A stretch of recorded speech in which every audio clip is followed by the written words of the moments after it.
મિત્રો, આજની વાર્તામાં તમારું સ્વાગત છે, પરંતુ વાર્તા શરૂ કરતા પહેલા કૃપા કરીને કમેન્ટ કરીને અમને ચોક્કસ જણાવો કે તમે અમારા વિડીયો ક્યાંથી જોઈ રહ્યા છો. અને હા, વિડીયોને લાઇક કરવાનું અને ચેનલને સબસ્ક્રાઇબ કરવાનું ભૂલશો નહીં. શિવાજીનગર ફેમિલી કોર્ટની બહાર તે સવારે ચોમાસાનો વરસાદ એટલો ભારે હતો કે સામે ઉભેલી ઇમારત ધૂંધળી રૂપરેખા પણ ચાંદીની સફેદ ચાદર પાછળ છુપાઈ રહી હતી. અદાલતના પગથિયા નીચે ઉભેલા લોકો પોતાની ફાઇલોને છાતે ચડથી ચાંપીને સજા નીચે જગ્યા મેળવવા માટે એકબીજા સાથે અડીને ઊભા હતા. ક્યાંક પતિ પત્ની ધીમા આવાજે દલીલ કરી રહ્યા હતા, ક્યાંક વૃદ્ધ માતા પિતા પોતાના વકીલ પાસેથી છેલ્લી વાર સલાહ લઈ રહ્યા હતા. તે જ ભીડથી થોડે દૂર નંદિની જોશી એકલી ઊભી હતી. તેણે આછા બદામી રંગનો સુતરાવ કુર્તો, ઘેરા વાદળી રંગનું પેન્ટ અને ખભા પર જૂનો ઊની દુપટ્ટો નાખ્યો હતો. તેના હાથમાં માત્ર એક પાતળી ફાઇલ હતી. 3 વર્ષના લગ્નને સમાપ્ત કરવાવાળા કાગળો તે જ ફાઇલમાં રાખ્યા હતા. તેના ચહેરા પર ના આંસુ હતા, ના ક્રોધ, તે જે ઘણીવાર સહન કર્યા પછી આવે છે. કાચના મુખ્ય દરવાજા સાથે કુણાલ ભસીન તેના માતા વસુધા એક વકીલ સાથે ઊભો હતો. તેના કાંડા પર મોંઘી ઘડિયાળ ચમકી રહી હતી. કાળા રંગનો ઇટાલિયન સૂટ તેના વ્યક્તિત્વને વધુ પ્રભાવશાળી બનાવી રહ્યો હતો. તેની બાજુમાં ઈશિતા સુરી સફેદ સાડી અને મોતીના આભૂષણોમાં એવી રીતે ઊભી હતી જાણે છૂટાછેડા પછી ખાલી પડનારી જગ્યા પર તેણે પહેલેથી જ પોતાનો અધિકાર માની લીધો હોય. વસુધાએ નંદિની તરફ જોઈને હોંઠ સંકોચ્યા. તેણે ઈશિતાને એટલા મોટા અવાજે કહ્યું કે આસપાસ ઊભેલા લોકો પણ સાંભળી શકે. જોયું, છેલ્લો દિવસ પણ એ જ સાધારણ કપડાં, 3 વર્ષ ભસીન પરિવારમાં રહ્યા પછી પણ ચાલ ઢાલ ન બદલાઈ. કેટલાક લોકોના શરીર પર રેશમ ઓઢાડી દો તો પણ તેમની વિચારસરણી પહાડના કોઈ નાના ગામમાં જ અટવાયેલી રહે છે. ઈશિતાએ બનાવટી સંકોચથી વસુધાનો હાથ દબાવ્યો. આંટી, આજે આ બધું કહેવાનો શું ફાયદો? થોડી જ વારમાં મામલો પૂરો થઈ જશે. દીદીને પણ કદાચ હવે પોતાની દુનિયામાં પાછા ફરીને શાંતિ મળશે. નંદિનીએ તેમની તરફ જોયું પણ નહીં. તે અદાલતના મુખ્ય દરવાજા પર લાગેલી ઘડિયાળ પર નજર ટકાવીને ઊભી રહી. સુનાવણી શરૂ થવામાં હજુ 7 મિનિટ બાકી હતી. ત્યારે જ રસ્તાની બીજી બાજુથી પોલીસની મોટરસાયકલનો સાયરન સંભળાયા. અદાલતના પરિસરના સુરક્ષા કર્મીઓ અચાનક સાવધાન થઈ ગયા. વાયરલેસ પર કોઈ આદેશ મળતા જ તેમણે પ્રવેશ માર્ગ ખાલી કરવાનું શરૂ કરી દીધું. લોકોને લાગ્યું કે કદાચ કોઈ વરિષ્ઠ ન્યાયાધીશ અથવા કેન્દ્રીય મંત્રી આવવાના છે. વરસતા વરસાદ વચ્ચે કાળા રંગની કેટલીય ગાડીઓ અદાલતના મુખ્ય પ્રવેશદ્વાર તરફ આગળ વધી. વચ્ચે ભારતીય સેનાનો ધ્વજ લાગેલી એક સત્તાવાર કાર હતી. તેની આગળ અને પાછળ સૈન્ય પોલીસની ગાડીઓ ચાલી રહી હતી. કાર ઊભી રહેતા જ ગણવેશ પહેરેલો એક અધિકારી ઝડપથી નીચે ઉતર્યો અને પાછળનો દરવાજો ખોલ્યો. ભીડમાં ધીમો ગણગણાટ ફેલાઈ ગયો. ગાડીમાંથી લગભગ 60 વર્ષનો એક ઊંચો પ્રભાવશાળી વ્યક્તિ બહાર આવ્યો. તેના ઓલિવ લીલા ગણવેશ પર ચંદ્રકો ચમકી રહ્યા હતા. ખભા પર લેફ્ટનન્ટ જનરલના ચિહ્નો હતા. વરસાદથી બચાવવા માટે એક જવાને છત્રી ખોલી, પરંતુ અધિકારીએ છત્રી પોતાના માથા પર રાખવાને બદલે સામે ઊભેલી નંદિની તરફ લંબાવી દીધી. કુણાલની આંખો સંકોચાઈ ગઈ. વસુધાનો ચહેરો પીળો પડી ગયો. ઈશિતાના હોઠ પરનું સ્મિત ત્યાં જ થીજી ગયું. તે વરિષ્ઠ અધિકારી સીધો નંદિની સામે જઈને ઊભો રહ્યો. થોડી ક્ષણો સુધી તેણે પોતાની દીકરીને જોઈ. તેની આંખોમાં અધિકાર કરતાં વધુ પસ્તાવો હતો. પછી તેણે ધીમા આવાજે કહ્યું, નંદિની, તારે એકલા અંદર જવાની જરૂર નથી. તારો પિતા આજે તારી સાથે ચાલશે. કુણાલને એવું લાગ્યું જાણે કોઈ અદાલતની ભીડ, વરસાદ અને આસપાસના દરેક અવાજને અચાનક રોકી દીધો હોય. તેના મનમાં માત્ર એક જ પ્રશ્ન ગુંજી રહ્યો, નંદિની આ વ્યક્તિની દીકરી કેવી રીતે હોઈ શકે? પરંતુ આ પ્રશ્નનો જવાબ 3 વર્ષ પહેલાં શરૂ થયો હતો, જ્યારે કુણાલ ભસીને પહેલીવાર નંદિનીને પુણેમાં કોરેગાંવ પાર્ક સ્થિત પોતાના ઘરના ઉંબરે દુલ્હન તરીકે ઊભેલી જોઈ હતી. તે દિવસે ભસીન પરિવારનો વિશાળ બંગલો ગલગોટાના ફૂલો, આંબાના પાન અને પિત્તળના દીવાઓથી શણગારવામાં આવ્યો હતો. દિલ્હી, મુંબઈ અને પુણેથી આવેલા મહેમાનો વચ્ચે પંજાબી ઢોલનો અવાજ ગુંજી રહ્યો હતો. આરસપાળના આંગણામાં લાલ રંગની કાર્પેટ બિછાવેલી હતી. ઘરના મુખ્ય દરવાજે વસુધા ચાંદની થાળીમાં આરતી અને ચોખા લઈને ઊભી હતી. નંદિનીએ ગઢવાલી ભરતકામવાળો લાલ લહેંગો પહેર્યો હતો. ભારે આભૂષણો કરતાં તેનો શાંત ચહેરો લોકોનું ધ્યાન ખેંચી રહ્યો હતો. લગ્ન પહેલાં તે ઘણીવાર કહી ચૂકી હતી કે તેને દેખાડાવાળા સમારંભો પસંદ નથી, પરંતુ કુણાલના પરિવારે આ લગ્નને પોતાના સામાજિક પ્રભાવનું પ્રદર્શન બનાવી દીધું હતું. ભસીન પરિવાર પુણે અને મુંબઈમાં લક્ઝરી હોટલ અને રિસોર્ટ ચલાવતો હતો. કુણાલ પોતાના પિતાના મૃત્યુ પછી વ્યવસાયનો પ્રમુખ બની ચૂક્યો હતો. તે શિક્ષિત, આકર્ષક અને સફળ હતો. તેના માટે જીવનનો દરેક સંબંધ પણ કોઈ વ્યાવસાયિક કરાર જેવો હતો, જેમાં ઉપયોગિતા, પ્રતિષ્ઠા અને લાભ સ્પષ્ટ દેખાવા જોઈએ. નંદિની સાથે તેના લગ્ન તેના સ્વર્ગસ્થ દાદા હસબન્ડ ભસીનના અંતિમ ઈચ્છા હતી. ઘણા વર્ષો પહેલાં ઉત્તરાખંડમાં યાત્રા દરમિયાન હરબંશને ગંભીર હૃદયરોગનો હુમલો આવ્યો હતો. પહાડી રસ્તો બંધ હોવાને કારણે સમયસર હોસ્પિટલ પહોંચવું અશક્ય હતું. તે સમયે કિશોરી નંદિની અને તેની નાની ભગીરથી જોશીએ પ્રાથમિક સારવાર આપીને તેનો જીવ બચાવ્યો હતો. પછીથી તેમને સેનાના હેલિકોપ્ટર દ્વારા હોસ્પિટલ પહોંચાડવાની વ્યવસ્થા નંદિનીના પિતાએ કરી હતી. હરબંશ ભસીન તે ઘટનાને ક્યારેય ભૂલ્યા ન હતા. તેમણે નંદિની બુદ્ધિમત્તા, ધીરજ અને સેવાભાવ જોયા હતા. તેમના માટે એ જ ગુણો પરિવાર સંભાળવા માટે સૌથી જરૂરી હતા. પરંતુ કુણાલને માત્ર એટલું જ જણાવવામાં આવ્યું હતું કે નંદિની પોળી ગઢવાલના એક સાધારણ પરિવારમાંથી છે. તેની નાની જડીબુટ્ટીઓનું જ્ઞાન ધરાવે છે અને હરબંશે કૃતજ્ઞતાના કારણે આ સંબંધ નક્કી કર્યો છે. કુણાલે લગ્ન માટે સંમતિ પ્રેમથી નહીં, પોતાના દાદા પ્રત્યેના સન્માન અને પરિવારના વારસામાં મળનારા હિસ્સાના દબાણમાં આપી હતી. તેને વિશ્વાસ હતો કે નંદિની સરળ, આજ્ઞાકારી અને તેની જીવનશૈલીમાં દખલ ન કરનારી પત્ની સાબિત થશે. લગ્નની પહેલી રાતે જ નંદિનીને સ્પષ્ટ કહી દીધું હતું, હું તને કોઈ ભ્રમમાં રાખવા નથી માંગતો. આ લગ્ન મારા દાદાજીની ઈચ્છાને કારણે થયા છે. હું તારું અપમાન નહીં કરું, તારી જરૂરિયાતોમાં કોઈ કમી નહીં રહેવા દઉં, પણ મારી પાસેથી કોઈ પ્રેમકથાની આશા ન રાખતી. નંદિનીએ થોડી ક્ષણો તેની તરફ જોયું હતું. પછી શાંત સ્વરે જવાબ આપ્યો, પ્રેમની માંગણી ન કરી શકાય, પરંતુ સન્માન વિના કોઈ સંબંધ લાંબા સમય સુધી જીવંત પણ રહી શકતો નથી. કુણાલે તે વાક્ય પર ધ્યાન ન આપ્યું. તેને લાગ્યું હતું કે સમયની સાથે નંદિની આ ઘરની સુવિધાઓથી ટેવાઈ જશે અને તેની અપેક્ષાઓ સમાપ્ત થઈ જશે. નંદિનીએ લગ્ન પછી પોતાના મોટા ભાગનો સમય ઘર અને પોતાના સંશોધન વચ્ચે વેચી દીધો હતો. તે પુણેની આર્મ્સ ફોર્સિસ મેડિકલ કોલેજ સાથે જોડાયેલા એક સંશોધન કાર્યક્રમમાં સલાહકાર તરીકે કામ કરતી હતી. તેની વિશેષતા હિમાલયની ઔષધીય વનસ્પતિઓમાંથી એવા જૈવિક પદાર્થો વિકસાવવાની હતી જે અકસ્માતો અને કટોકટીની પરિસ્થિતિઓમાં રક્તસ્રાવને ઝડપથી રોકી શકે. તેના સંશોધનની પ્રકૃતિ સંવેદનશીલ હતી. કેટલાક પ્રોજેક્ટ્સ વિશે તે ઘરે ચર્ચા કરતી શકતી ન હતી. તે નહોતી ઈચ્છતી કે કુણાલ અથવા તેનો પરિવાર તેના પિતાના હોદ્દા કે લશ્કરી સંપર્કો કારણે તેને મહત્વ આપે. બાળપણથી તેને જોયું હતું કે લોકો કોઈ વ્યક્તિને તેના ગુણો પહેલાં તેની અટક અને સંબંધોથી ઓળખે છે. તેથી તે પોતાના કામ, પગાર અને કૌટુંબિક પૃષ્ઠભૂમિ વિશે ઓછું બોલતી હતી. આ જ મૌન ધીમે ધીમે તેની સામે સૌથી મોટો પુરાવો બની ગયો. વસુધા ભસીનને શરૂઆતથી જ નંદિની પસંદ નહોતી. તે પોતાની મિત્રોની દીકરીઓમાં કોઈ એવી વહુની કલ્પના કરતી હતી જે ડિઝાઇનર કપડાં પહેરે, અંગ્રેજીમાં સહજ વાતચીત કરે, ક્લબો અને ચેરિટી ગાલાઓમાં પરિવારનું પ્રતિનિધિત્વ કરે. નંદિનીને સુતરાઉ સાડીઓ, હાથથી વણેલા દુપટ્ટા અને સાધારણ ચાંદીના આભૂષણો પસંદ હતા. તે મહેમાનોની સામે બિનજરૂરી બોલવાને બદલે ધ્યાનથી સાંભળતી હતી. વસુધા તેની શાંતિની લઘુતા સમજતી હતી. એક સવારે નંદિની રસોડામાં રાગીની લોટની રોટલી, પહાડી પાલક અને તલની ચટણી બનાવી રહી હતી. વસુધાએ રસોડામાં પગ મૂકતા જ નાક ચડાવ્યું. આ કેવી ગંધ છે! મેં કુકને કહ્યું હતું કુણાલ માટે એવોકાડો ટોસ્ટ અને ચીઝ આમલેટ બનાવે. નંદિનીએ હસીને કહ્યું, કુણાલને કાલે રાત્રે ફરી એસિડિટી થઈ હતી. આ ખોરાક હળવો છે. નાની કહેતા હતા કે રાગી પેટ માટે સારી હોય છે. તારી નાનીની વાતો કોડીના ઘરમાં ચાલતી હશે, વસુધાએ તીખા સ્વરે કહ્યું. કોરેગાંવ પાર્કમાં નહીં, અહીં આવતા લોકો જુએ છે કે આપણે શું ખાઈએ છીએ, કેવી રીતે રહીએ છીએ. દરેક સમયે ગામડાનું રસોડું ચલાવીને એ સાબિત કરવાની જરૂર નથી કે તું ક્યાંથી આવી છે. કુણાલ તે જ સમયે નાસ્તાના ટેબલ પર આવ્યો. નંદિનીને આશા હતી કે ઓછામાં ઓછું તે કહેશે કે ભોજન તેના સ્વાસ્થ્ય માટે બનાવવામાં આવ્યું છે, પરંતુ તેણે પ્લેટ જોઈને નોકરને માત્ર એટલું જ કહ્યું, મારા માટે કોફી અને ટોસ્ટ લઈ આવ. નંદિનીએ કંઈ કહ્યું નહીં. તેણે પોતાના હાથે બનાવેલી રોટલી ઢાંકીને મૂકી દીધી અને સંશોધન કેન્દ્ર જવા માટે તૈયાર થઈ ગઈ. સમસ્યા માત્ર ભોજન કે કપડાં પૂરતી સીમિત ન હતી.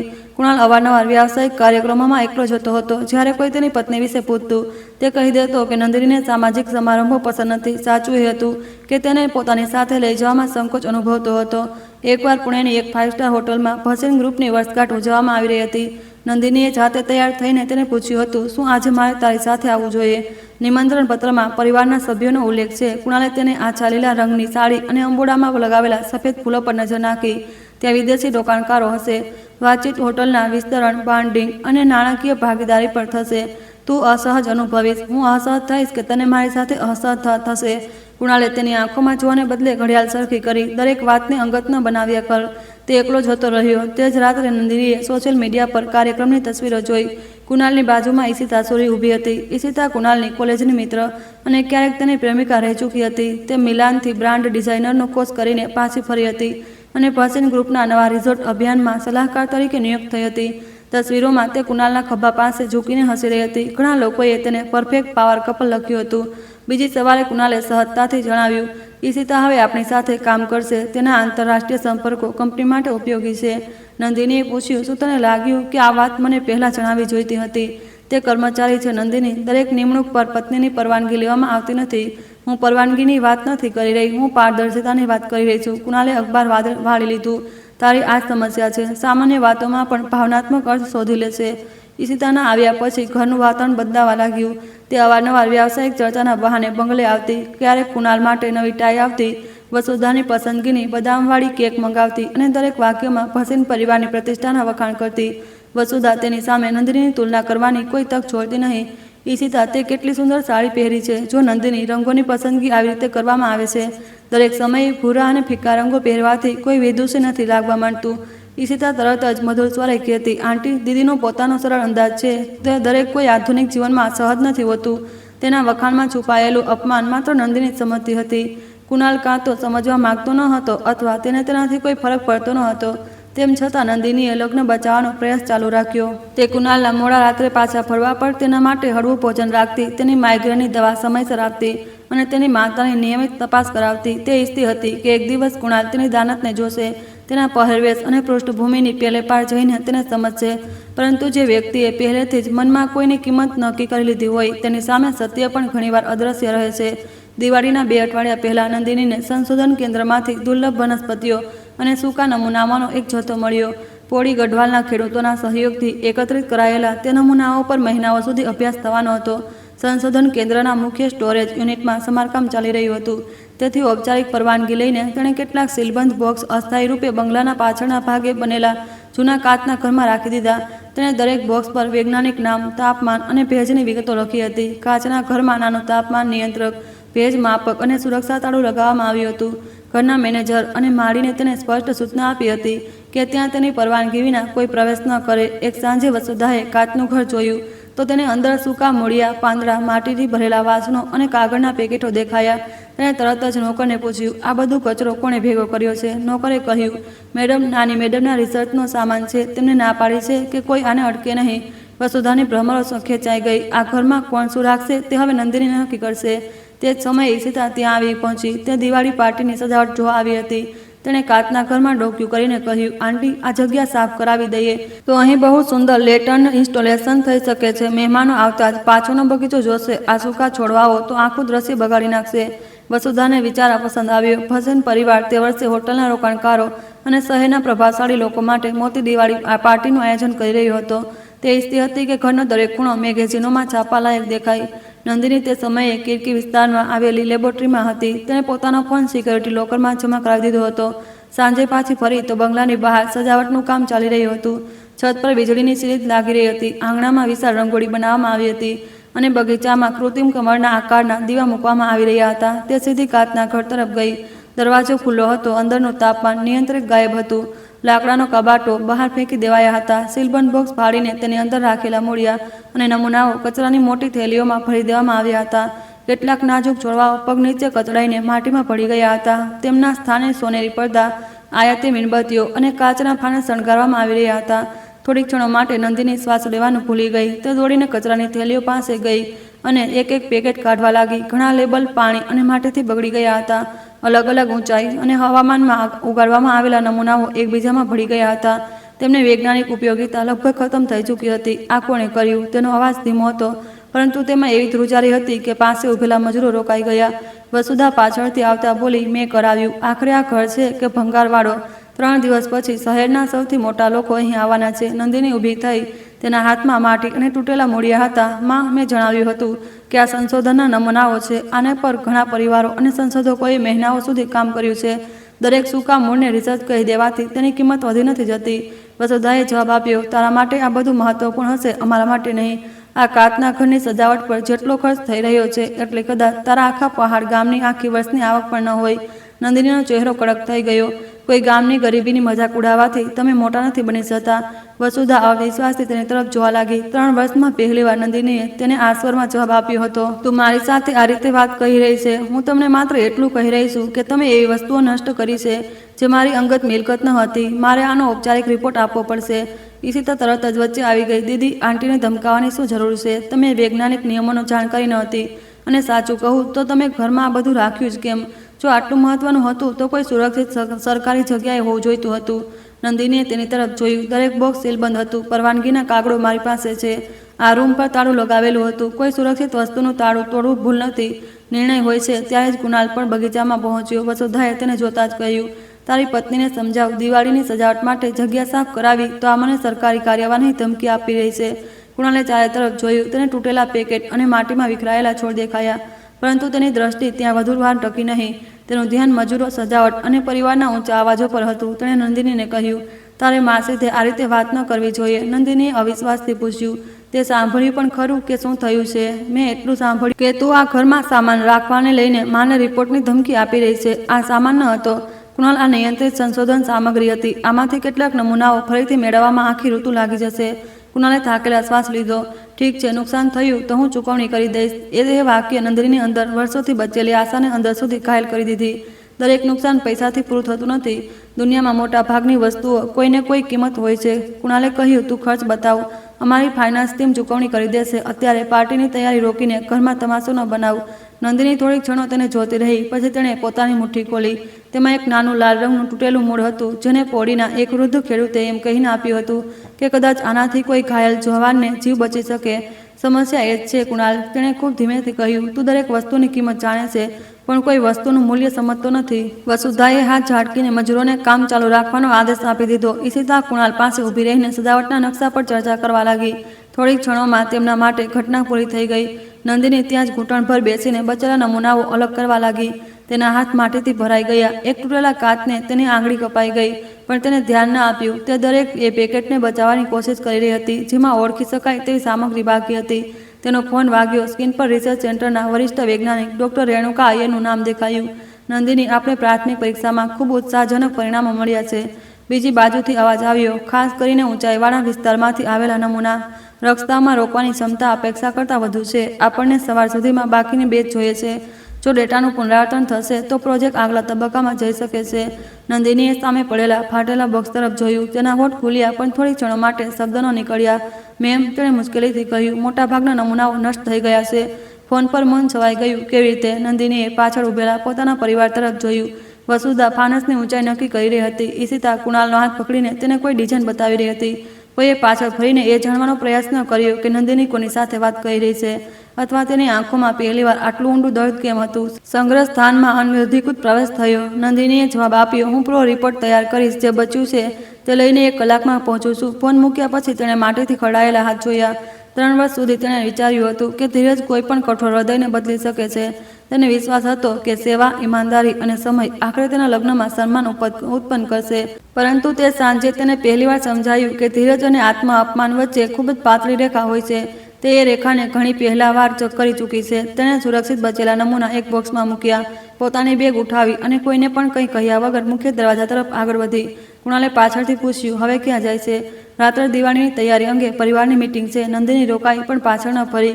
જે કામને તું શું કામ મૂળિયાની રમત સમજે છે, એ જ કામને બચાવવા જઈ રહીશું. નંદિની, દરેક વાતનું નાટક ન બનાવ. આ વખતે તે ફરી. તેના ચહેરા પર ન આંસુ હતા, ન આજેજી. નાટક એ હોય છે કુણાલ, જેમાં લોકો બહારની રોશની વધારવા માટે અંદરની સચ્ચાઈને સળગાવી દે છે. તે ઘરની બહાર નીકળી ગઈ. પાછળ રંગબેરંગી સીરીજ ઝગમગી ઉઠી. આખો બંગલો દિવાળીના સ્વાગતમાં રોશનીથી ભરાઈ ગયો હતો. પરંતુ નંદિનીને પહેલીવાર સ્પષ્ટ દેખાઈ રહ્યું હતું કે તેના લગ્નની અંદર કેટલો ઊંડો અંધકાર જમા થઈ ચૂક્યો છે. દિવાળીની રાત્રે ભસીન બંગલો રોશનીથી ઝગમગી રહ્યો હતો, પરંતુ નંદિનીની અંદર કંઈક કાયમી ધોરણે ઓલવાઈ ગયું હતું. પાછળના કાચના ઘરને વિદેશી કંદીલો, સોનેરી પડદા અને કાચના દીવાઓથી શણગારવામાં આવ્યું હતું. જ્યાં થોડા દિવસ પહેલા ઔષધીય નમૂનાઓથી ભરેલા કબાટો રાખ્યા હતા, ત્યાં હવે મહેમાનો ફોટા પડાવી રહ્યા હતા. કોઈને ખબર ન હતી કે તેમના પગ નીચેની માટીમાં મહિનાઓની મહેનત કચડાયેલી પડી છે.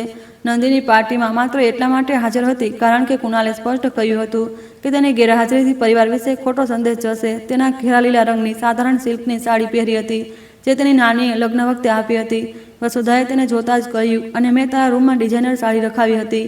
તે ફરી એ જૂની વસ્તુ પહેરી લીધી. નંદિનીએ શાંત સ્વરે જવાબ આપ્યો, આ મારા માટે જૂની નથી. લાગણીઓનો પ્રસંગ અનુસાર પહેરવી જોઈએ.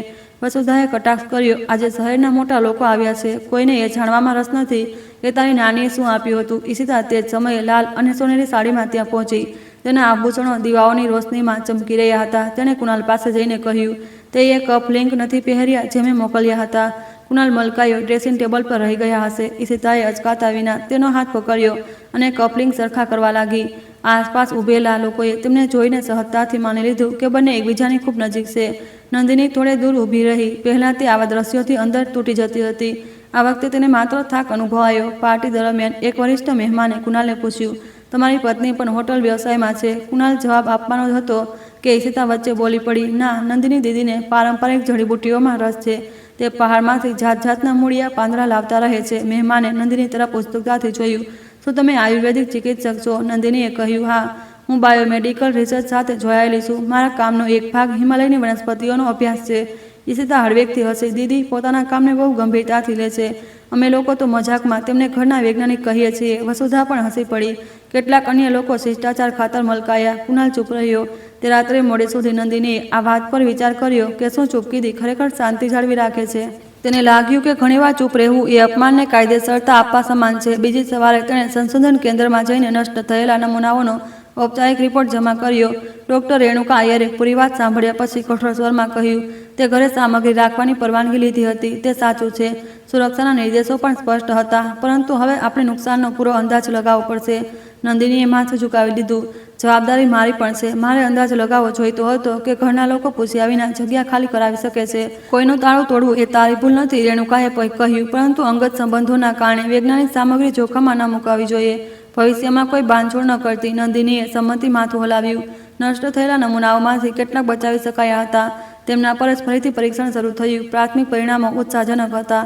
પરંતુ એક સમસ્યા સામે આવી. એક વિશેષ છોડમાંથી તૈયાર કરાયેલા એક્ટમાંથી ઝેરેલાપણું હોવાનો સંકેત મળ્યો.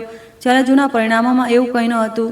નંદિનીએ ડેટાને ઘણી વખત જોયો. આંકડા સ્વાભાવિક લાગતા ન હતા. નમૂનો દૂષિત થયો છે, તેણે કહ્યું. પ્રયોગશાળા સહાયકે જવાબ આપ્યો, મેમ, પેકેટ સીલબંધ હતું. સીલ એ જ પ્રકારનું હતું જેવું આપણે લગાવ્યું હતું. સહાયક થોડીવાર ચૂપ રહ્યો. દેખાવમાં તો એવું જ હતું. નંદિનીએ બધા રેકોર્ડ મંગાવ્યા. નમૂનાઓ જે દિવસે ભસીન બંગલાથી લાવવામાં આવ્યા હતા તે દિવસે પ્રવેશ યાદીમાં એક વધારાની સહી હતી. નામ અસ્પષ્ટ હતું. પરંતુ તે સમયગાળાનો હતો જ્યારે તે પોતે હોસ્પિટલના બીજા વિભાગમાં મીટિંગ કરી રહી હતી. તેને પહેલીવાર શંકા ગઈ કે મામલો માત્ર બેદરકારી કરતાં વધુ ગંભીર હોઈ શકે છે. આ તરફ વસુધાની જૂની માઇગ્રેનની સમસ્યા ફરી વધવા લાગી. દિવાળી પછી સતત સામાજિક કાર્યક્રમો, અનિયમિત ભોજન અને ઓછી ઊંઘના કારણે તે ઘણી રાતો સુધી ઊંઘી ન શકી હતી. ખાનગી ડૉક્ટરે દવા બદલી પણ આરામ ન મળ્યો. નંદિનીએ આગ્રહ કર્યા વિના તેનો રિપોર્ટ જોયો. બ્લડ પ્રેશર વધેલું હતું અને દવાઓની આડઅસર સ્પષ્ટ હતી. તેણે વસુધાને કહ્યું, તમારે થોડા દિવસ આરામ કરવો જોઈએ. હું ડૉક્ટર સાથે વાત કરીને દવાની માત્રા ઓછી કરાવું છું. વસુધાએ માથું દબાવતા કહ્યું, તારી સલાહની જરૂર નથી. હું માત્ર રિપોર્ટના આધારે તારા લીધે ઘરમાં પહેલેથી જ ઘણો તમાશો થઈ ચૂક્યો છે. હવે મારી દવાઓમાં પ્રયોગ ન કરતી. ઈશિતા તે સમયે રૂમમાં બેઠી હતી. તેણે સહાનુભૂતિ ભર્યા સ્વરે કહ્યું, આંટી, નંદિની દીદી કદાચ મદદ કરવા માંગે છે, પણ ગયા દિવસોમાં તેમના નમૂનાઓમાં પણ ઝેરી તત્વો મળ્યા હતા ને. નંદિની અચાનક તેની તરફ ફરી. તને આ વાતની કેવી રીતે ખબર પડી? ઈશિતાના ચહેરા પર એક ક્ષણ માટે ગભરામણ દેખાઈ. પછી તેણે સહજતાથી કહ્યું, કુણાલે જણાવ્યું હતું. કુણાલ તરત જ કહ્યું, મેં માત્ર એટલું જ કહ્યું હતું કે તારી લેબમાં કોઈ નમૂનાને લઈને સમસ્યા થઈ છે. નંદિનીએ બંનેને ધ્યાનથી જોયા. તેના કામની જાણકારી મર્યાદિત હતી. તે ઘરે વિસ્તૃત ચર્ચા કરતી ન હતી. તો પછી ઈશિતાને ઝેરીલાપણાની વિશે ખબર પડી કેવી રીતે? ઈશિતાએ આ વાત બદલતા જ વસુધાની સામે એક સુંદર ડબ્બો મૂક્યો. મારી એક ઓળખીતી પ્રાકૃતિક આરોગ્ય ઉત્પાદનો બનાવે છે. આ માઇગ્રેન માટે હર્બલ મિશ્રણ છે. વિદેશોમાં ખૂબ લોકપ્રિય છે. નંદિનીએ ડબ્બો ઉઠાવીને તેનું લેબલ વાંચ્યું. તેમાં કેટલાક એવા ઘટકો હતા જે વસુધાની વર્તમાન દવાઓ સાથે પ્રતિક્રિયા કરી શકે તેમ હતા. આ ના લેશો, તેણે તરત કહ્યું. આમાં ઝીંક અને કેટલાક અજ્ઞાત અર્ક છે. બ્લડ પ્રેશર અને લોહી પાતળું કરવાની દવાઓ સાથે જોખમ થઈ શકે છે. ઈશિતાએ દુઃખી થવાનો અભિનય કર્યો. દીદી, દરેક વસ્તુને ખોટી સાબિત કરવી જરૂરી છે. શું આ પ્રમાણિત બ્રાન્ડ છે? પ્રમાણિત હોવાનો અર્થ એ નથી કે દરેક દર્દી માટે સુરક્ષિત છે. વસુધાએ ડબ્બો પોતાની પાસે ખેંચી લીધો. ઓછામાં ઓછું ઈશિતા મારા માટે કંઈક તો લાવી છે. તું તો દરેક સમયે ચેતવણીઓ જ આપતી રહે છે. નંદિનીએ આગળ દલીલ ન કરી. તેને માત્ર કુણાલને કહ્યું, જો માં આ લેશે તો ડૉક્ટરને જણાવવું જરૂરી છે. કુણાલે અધીરાઈથી કહ્યું, ઠીક છે, હું જોઈ લઈશ. પરંતુ કોઈએ ડૉક્ટરને ન જણાવ્યું. 2 દિવસ પછી વસુધાની હાલત અચાનક બગડી ગઈ. તેને સખત માથું દુખવા લાગ્યું. મૂંઝવણ અને ઉલટી થવા લાગી. ઘરમાં ગભરામણ ફેલાઈ ગઈ. નંદિની તે સમયે સંશોધન કેન્દ્રમાં હતી. જ્યારે તેને સમાચાર મળ્યા તે તરત જ હોસ્પિટલ પહોંચી. વસુધાને ઇમરજન્સી રૂમમાં લઈ જવામાં આવી હતી. બ્લડ પ્રેશર ખતરનાક સ્તરે વધેલું હતું. ડૉક્ટરોએ દવાઓની પૂરી યાદી મળતી ન હતી. નંદિનીએ કુણાલને પૂછ્યું, માએ છેલ્લા 2 દિવસમાં શું લીધું? એ જ નિયમિત દવાઓ, હર્બલ મિશ્રણ. કુણાલ ચૂપ થઈ ગયો. ઈશિતાએ કહ્યું, કદાચ એકવાર લીધું હતું, પણ એનાથી આટલી મોટી સમસ્યા કેવી રીતે થઈ શકે? નંદિનીએ ડબ્બો માંગ્યો. તેમાંથી અડધાથી વધુ કેપ્સ્યુલ ગાયબ હતી. ડૉક્ટરે ઘટકોની યાદી જોતાં જ કહ્યું, આ તેમની દવાઓ સાથે ગંભીર પ્રતિક્રિયા કરી શકે છે. આપણે તરત જ સારવાર બદલવી પડશે. વસુધાને સઘન દેખરેખ હેઠળ રાખવામાં આવી. થોડા કલાકો પછી તેની સ્થિતિ સ્થિર થઈ ગઈ. નંદિનીએ રાહતનો શ્વાસ લીધો. પરંતુ તે જ રાત્રે એક નવું સંકટ ઊભું થયું. હોસ્પિટલના કોરિડોરમાં ઈશિતા રડતા રડતા કુણાલને કહી રહી હતી, મને સમજ નથી આવી રહ્યું. ઉત્પાદન તો સુરક્ષિત હતું. ક્યાંક એવું તો નથી ને કે આંટીએ નંદિની દીદીની કોઈ દવા પણ લઈ લીધી હોય? નંદિની દૂરથી સાંભળી રહી હતી. કુણાલે પૂછ્યું, કઈ દવા? તે દિવસે મેં રસોડામાં કાચની એક બોટલ જોઈ હતી. તેના પર કોઈ સ્પષ્ટ લેબલ ન હતું. નંદિની આગળ આવી. તે બોટલ લેબોરેટરીનો નમૂનો ન હતી. તેમાં અજમો અને વરિયાળીનું પાંચંજળ હતું. ઈશિતાએ ભોળપણથી કહ્યું, હું તો માત્ર સંભાવના જણાવી રહી છું. થોડી જ વારમાં હોસ્પિટલના એક કર્મચારીએ કુણાલને ફોન પર તસવીર મોકલી. તસવીરમાં નંદિની જેવી દેખાતી એક બોટલ વસુધાના રૂમ પાસે રાખેલી દેખાઈ રહી હતી. સાથે એક લેબોરેટરી રિપોર્ટ હતો જેમાં લખ્યું હતું કે તેમાં શંકાસ્પદ વનસ્પતિજન્ય ઝેરી તત્વો જોવા મળ્યા છે. નંદિનીએ રિપોર્ટ જોતા જ કહ્યું, આ નકલી છે. કુણાલનો ચહેરો કઠોર થઈ ગયો. તું દરેક અગવડભરી વસ્તુને નકલી કહી દેશે. આ રિપોર્ટનું ફોર્મેટ અમારી સંસ્થાનું નથી. સહી પણ ખોટી છે. તો કોઈ તારી વિરુદ્ધ ષડયંત્ર રચી રહ્યું છે. શક્ય છે. કુણાલે કડવું હાસ્ય હસ્યું. તું તારી જાતને એટલી મહત્વપૂર્ણ સમજે છે કે લોકો તારા નમૂનાઓ બદલશે, રિપોર્ટ બનાવશે અને મારી માને નુકસાન પહોંચાડશે. નંદિનીને અંદરથી ચોટ વાગી, પણ તેણે સંયમ રાખ્યો. મહત્વ મારું નથી, પ્રોજેક્ટનું છે. ફરી એ જ રહસ્યમય પ્રોજેક્ટ. કુણાલે કહ્યું, તું ક્યાંય સ્પષ્ટ નથી જણાવતી કે કામ શું છે, ક્યાં જાય છે, કોને મળે છે. અને જ્યારે સવાલ પૂછો તો ગોપનીયતાનું બહાનું. નંદિની તેને પૂરી સચ્ચાઈ જણાવવા માંગતી હતી, પરંતુ તેના કરાર અને સુરક્ષા નિયમો તેને રોકતા હતા. તેણે માત્ર એટલું જ કહ્યું, મારા પર વિશ્વાસ કરવો પડશે. કુણાલે તેની આંખોમાં જોઈને કહ્યું, વિશ્વાસ તથ્ય વિના નથી બનતો. નંદિનીએ જવાબ આપ્યો, અને પ્રેમ પૂર્વગ્રહ સાથે બનતો નથી. હોસ્પિટલની સફેદ રોશની નીચે બંને થોડી ક્ષણો એકબીજાને જોતા રહ્યા. તેમની વચ્ચેના વર્ષોના અનકહ્યા અંતર અચાનક સ્પષ્ટ થઈ ગયા. વસુધા 3 દિવસ પછી ઘરે પાછી ફરી. ડોક્ટરે તેની સ્થિતિનું કારણ દવાઓ અને સલાહ વગર લીધેલા પૂરક મિશ્રણની પ્રતિક્રિયા જણાવ્યું. તેમ છતાં ઈશિતાએ ધીમે ધીમે એવી માન્યતા બનાવી દીધી કે નંદિનીની કોઈ ઘરગથ્થુ દવાએ સ્થિતિ બગાડી હતી. તેણે નોકરો પાસેથી અલગ અલગ વાતો પૂછી, રસોડાની તસવીરો લીધી અને જૂના ડબ્બાઓ પર લાગેલા લેબલોને શંકાસ્પદ ગણાવીને કુણાલને મોકલ્યા. તે દરેક વખતે માત્ર ચિંતા વ્યક્ત કરતી, પ્રત્યક્ષ આરોપ લગાવતી નહીં. હું નંદિની દીદીને ખોટી નથી કહી રહી, તે કુણાલને કહેતી. પણ ક્યારેક વધુ પડતો આત્મવિશ્વાસ પણ ખતરનાક હોય છે. કુણાલ પહેલેથી જ પત્નીના મૌન અને રહસ્યથી અસુરક્ષિત હતો. ઈશિતાના શબ્દો તે જ અસુરક્ષાને પોષણ આપી રહ્યા હતા. આ દરમિયાન સંશોધન કેન્દ્રમાં નંદિનીને એક મોટી માહિતી મળી. ઉત્તર ભારતના એક દૂરના પરીક્ષણ કેન્દ્રમાં ઇમરજન્સી એન્ટ્રી હેમેરિક જૈવિક સામગ્રીના ડેટામાં ગંભીર વિસંગતતા જોવા મળી હતી. જો આગામી 48 કલાકમાં કારણ ન મળ્યું તો આખો પ્રોજેક્ટ રોકી દેવો પડી શકે તેમ હતો. ડોક્ટર રેણુકાએ કહ્યું, તારે આજે રાત્રે જ રવાનું થવું પડશે. સુરક્ષા પ્રોટોકોલને કારણે વિસ્તારમાં ખાનગી ફોનની પરવાનગી નહીં હોય. નંદિનીએ પૂછ્યું, કેટલા દિવસ? ઓછામાં ઓછા 3, કદાચ વધુ. નંદિનીએ થોડીવાર વિચાર્યું. ઘરની સ્થિતિ પહેલેથી જ તણાવપૂર્ણ હતી. તેમ છતાં પ્રોજેક્ટનું મહત્વ વ્યક્તિગત સંકટ કરતાં મોટું હતું. તેણે કુણાલને ફોન કર્યો. કોલ ન ઉપાડ્યો. તેણે મેસેજ મોકલ્યો કે તેને તત્કાલિક સત્તાવાર કામથી બહાર જવું પડી રહ્યું છે અને કદાચ સંપર્ક થઈ શકશે નહીં. મેસેજના અંતમાં તેણે લખ્યું કે વસુધાની દવાઓની યાદી ડોક્ટરની સૂચના મુજબ રાખવામાં આવી છે. કુણાલ તે સમયે ઈશિતા સાથે એક વ્યાવસાયિક મિટિંગમાં હતો. તેણે મેસેજ વાંચ્યો પરંતુ જવાબ ન આપ્યો. રાત્રે નંદિની ઘરે પહોંચી તો કુણાલ લાઇબ્રેરીમાં બેઠો હતો. મારે અત્યારે જવું પડશે, તેણે કહ્યું. એક ગંભીર ટેકનિકલ સમસ્યા ઊભી થઈ છે.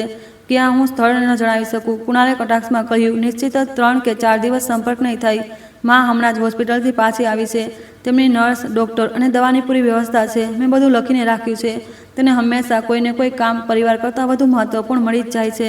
નંદિનીએ ધીમેથી કહ્યું, જ્યારે પરિવાર મને માત્ર સેવા કરનારી વ્યક્તિ માને છે ત્યારે મારા કામનું મહત્વ સમજવું મુશ્કેલ છે. કુણાલ ઊભો થઈ ગયો. તું જઈ શકે છે, પરંતુ પછી એવું ન કહેતી કે મેં તને રોકી નહીં. તું મને રોકવા નથી માગતો. તું માત્ર એટલું જ ઈચ્છે છે કે હું અપરાધ ભાવ લઈને જાઉં. કુણાલે મોં ફેરવી લીધું. નંદિનીએ પોતાની નાની બેગ ઉઠાવી અને નીકળી ગઈ. તેણે સૈન્ય સંશોધન ટીમ સાથે એક સુરક્ષિત સુવિધામાં પહોંચાડવામાં આવી. પ્રવેશ સમયે ફોન, ઘડિયાળ અને બધી અંગત ઇલેક્ટ્રોનિક વસ્તુઓ જમા કરાવી લેવામાં આવી. આગામી 60 કલાક તેણે લગભગ ઊંઘ્યા વગર પસાર કર્યા. ડેટાની તપાસમાં જાણવા મળ્યું કે ટેસ્ટિંગ બેચમાં જાણી જોઈને ખોટી સાંદ્રતા નાખવા નોંધવામાં આવી હતી. કોઈએ પ્રોજેક્ટને અસફળ સાબિત કરવાનો પ્રયાસ કર્યો હતો. નંદિનીએ જૂના રેકોર્ડ, તાપમાન લોગ અને જૈવિક નમૂનાઓની સરખામણી કરીને ભૂલનો સ્ત્રોત શોધ્યો. સમયસર સુધારાના કારણે પ્રોજેક્ટ બચી ગયો, પરંતુ તપાસ હવે ઔપચારિક સુરક્ષા મામલામાં ફેરવાઈ ગઈ.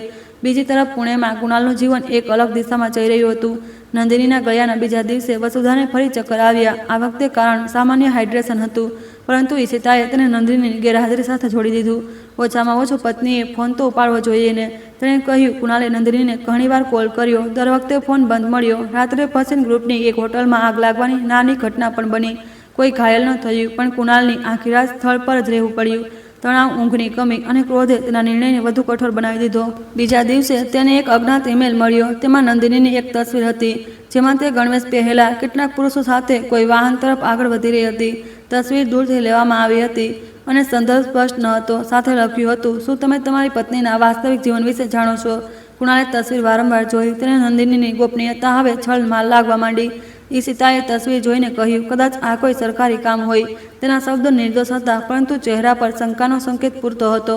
તેણે ક્યારેય નથી જણાવ્યું કે તે સેનાના લોકો સાથે કામ કરે છે. કુણાલે કહ્યું, હોઈ શકે તે તને સુરક્ષિત રાખવા માંગતી હોય, અથવા કોઈ હોઈ શકે તેણે ક્યારેય મને પોતાના જીવનનો હિસ્સો માન્યો જ ન હોય. વસુધાએ આ વાતચીત સાંભળી લીધી. તેણે તરત કહ્યું, મેં પહેલેથી જ કહ્યું હતું, આ છોકરી સીધી નથી. કોણ જાણે કોને મળે છે, ક્યાં જાય છે. 3 વર્ષથી આપણા ઘરમાં રહીને પણ તેણે આપણને કંઈ નથી જણાવ્યું. તે રાત્રે કુણાલે વકીલને ફોન કર્યો. છૂટાછેડાના કાગળો તૈયાર કરો, તેણે કહ્યું. વકીલે પૂછ્યું, શું તમે ચોક્કસ છો? ઘણા સમય પહેલાં જ ચોક્કસ હોવું જોઈતું હતું. નંદિની ચોથા દિવસે સવારે પુણે પાછી ફરી.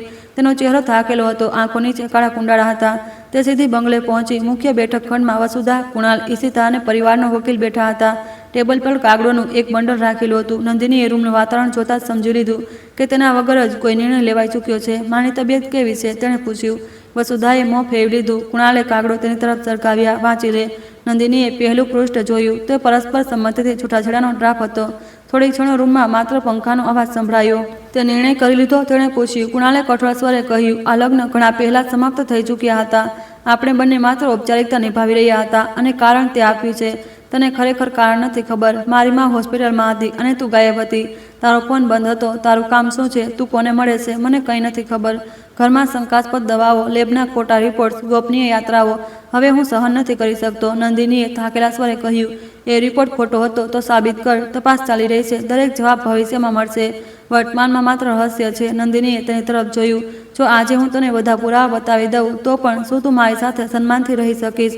કુણાલ ચૂપ રહ્યો. શું તે ક્યારેય મને સમજાવવાની કોશિશ કરી?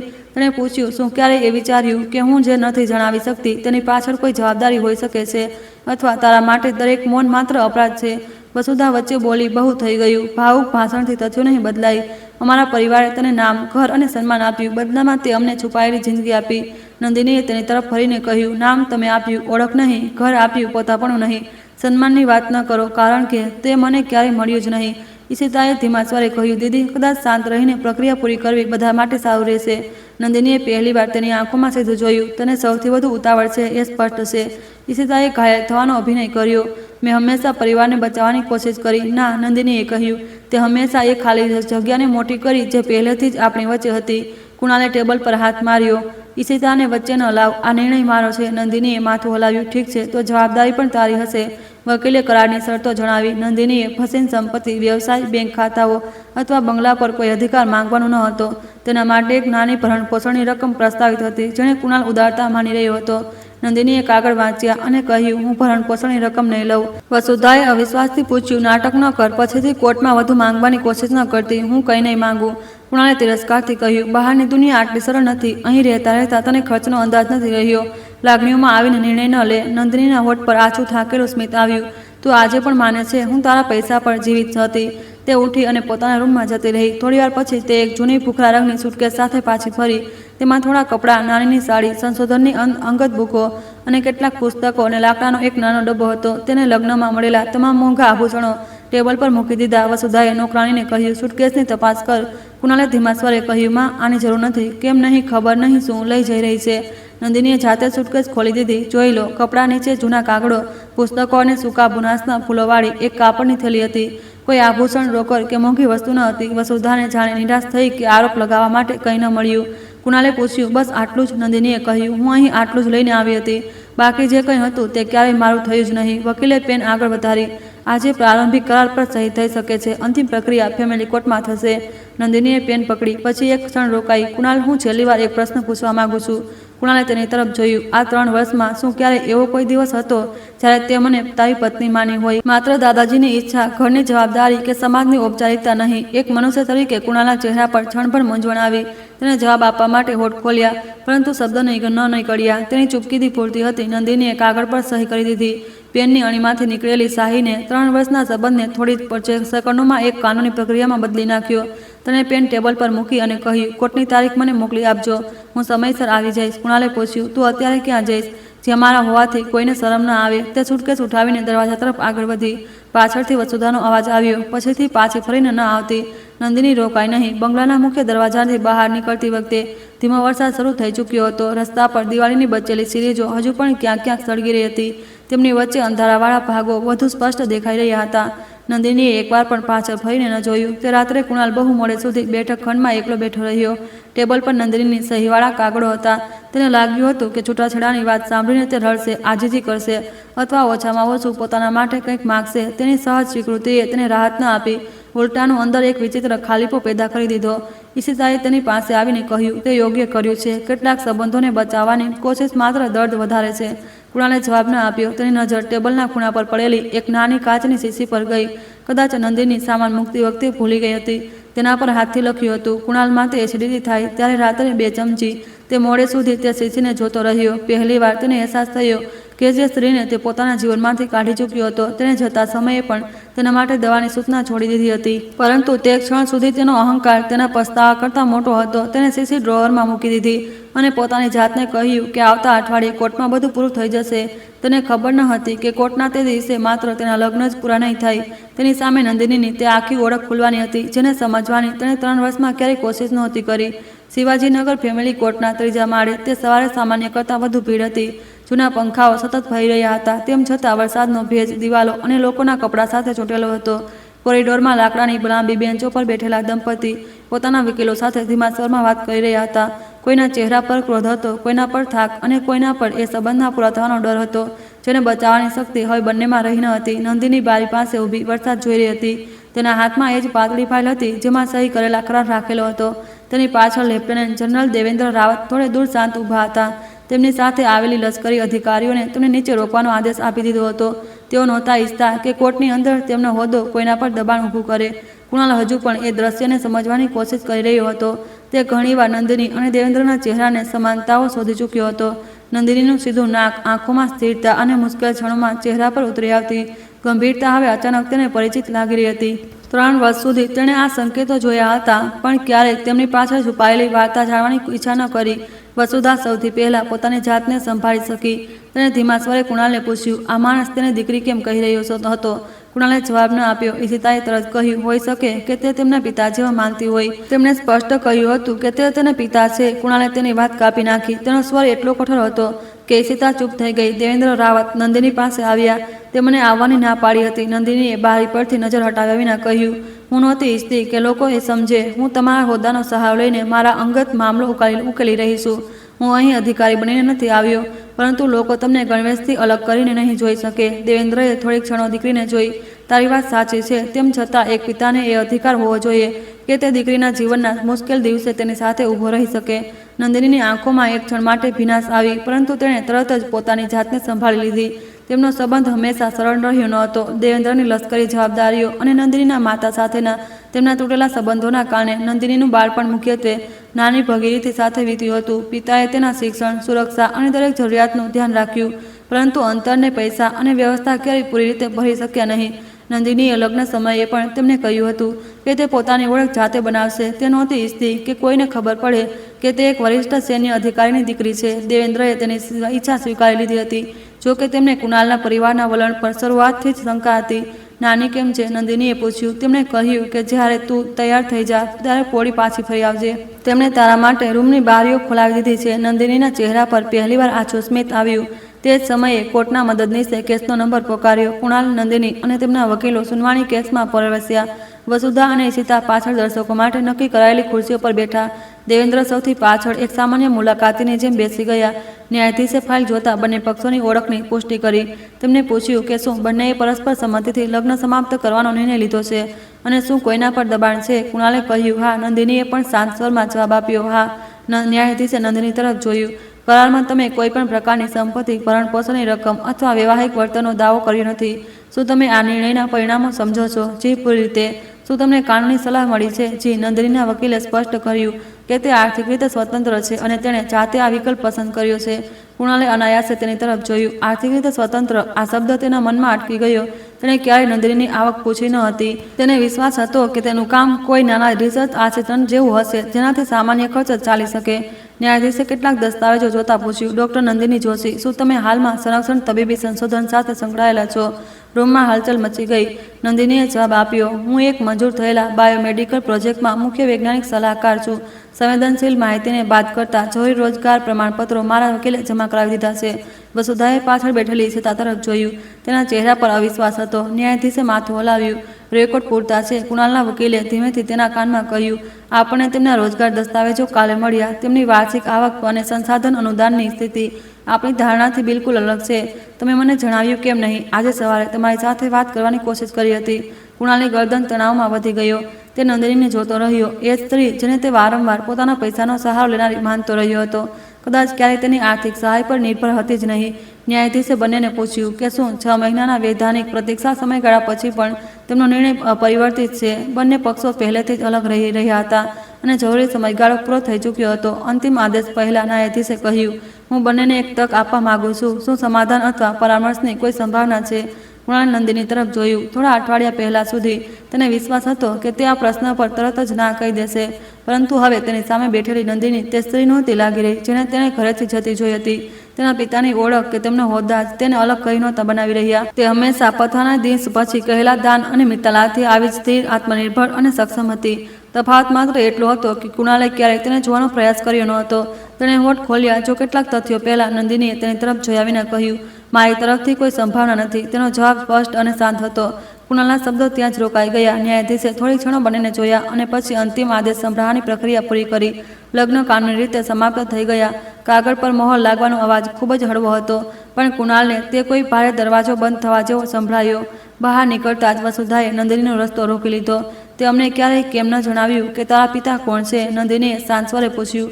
શું તેનાથી તમારા વર્તનમાં કોઈ ફરક પડત? વસુધાએ જવાબ શોધવાનો પ્રયાસ કર્યો. આ એટલી નાની વાત નથી. તું એક વરિષ્ઠ અધિકારીની દીકરી છે. તારો પરિવાર, સંપર્ક, હોદ્દો અને અમને જણાવવાનો અધિકાર હતો. તેમને મારી સચ્ચાઈ જાણવાનો અધિકાર હતો. નંદિનીએ કહ્યું, પરંતુ માત્ર એટલા માટે નહીં કે મારા પિતાનો હોદ્દો તમારા માટે ઉપયોગી થઈ શકત. તમને એ જાણવાની ઈચ્છા હોવી જોઈતી હતી કે હું કોણ છું. તમે ક્યારેય પૂછ્યું જ નહીં.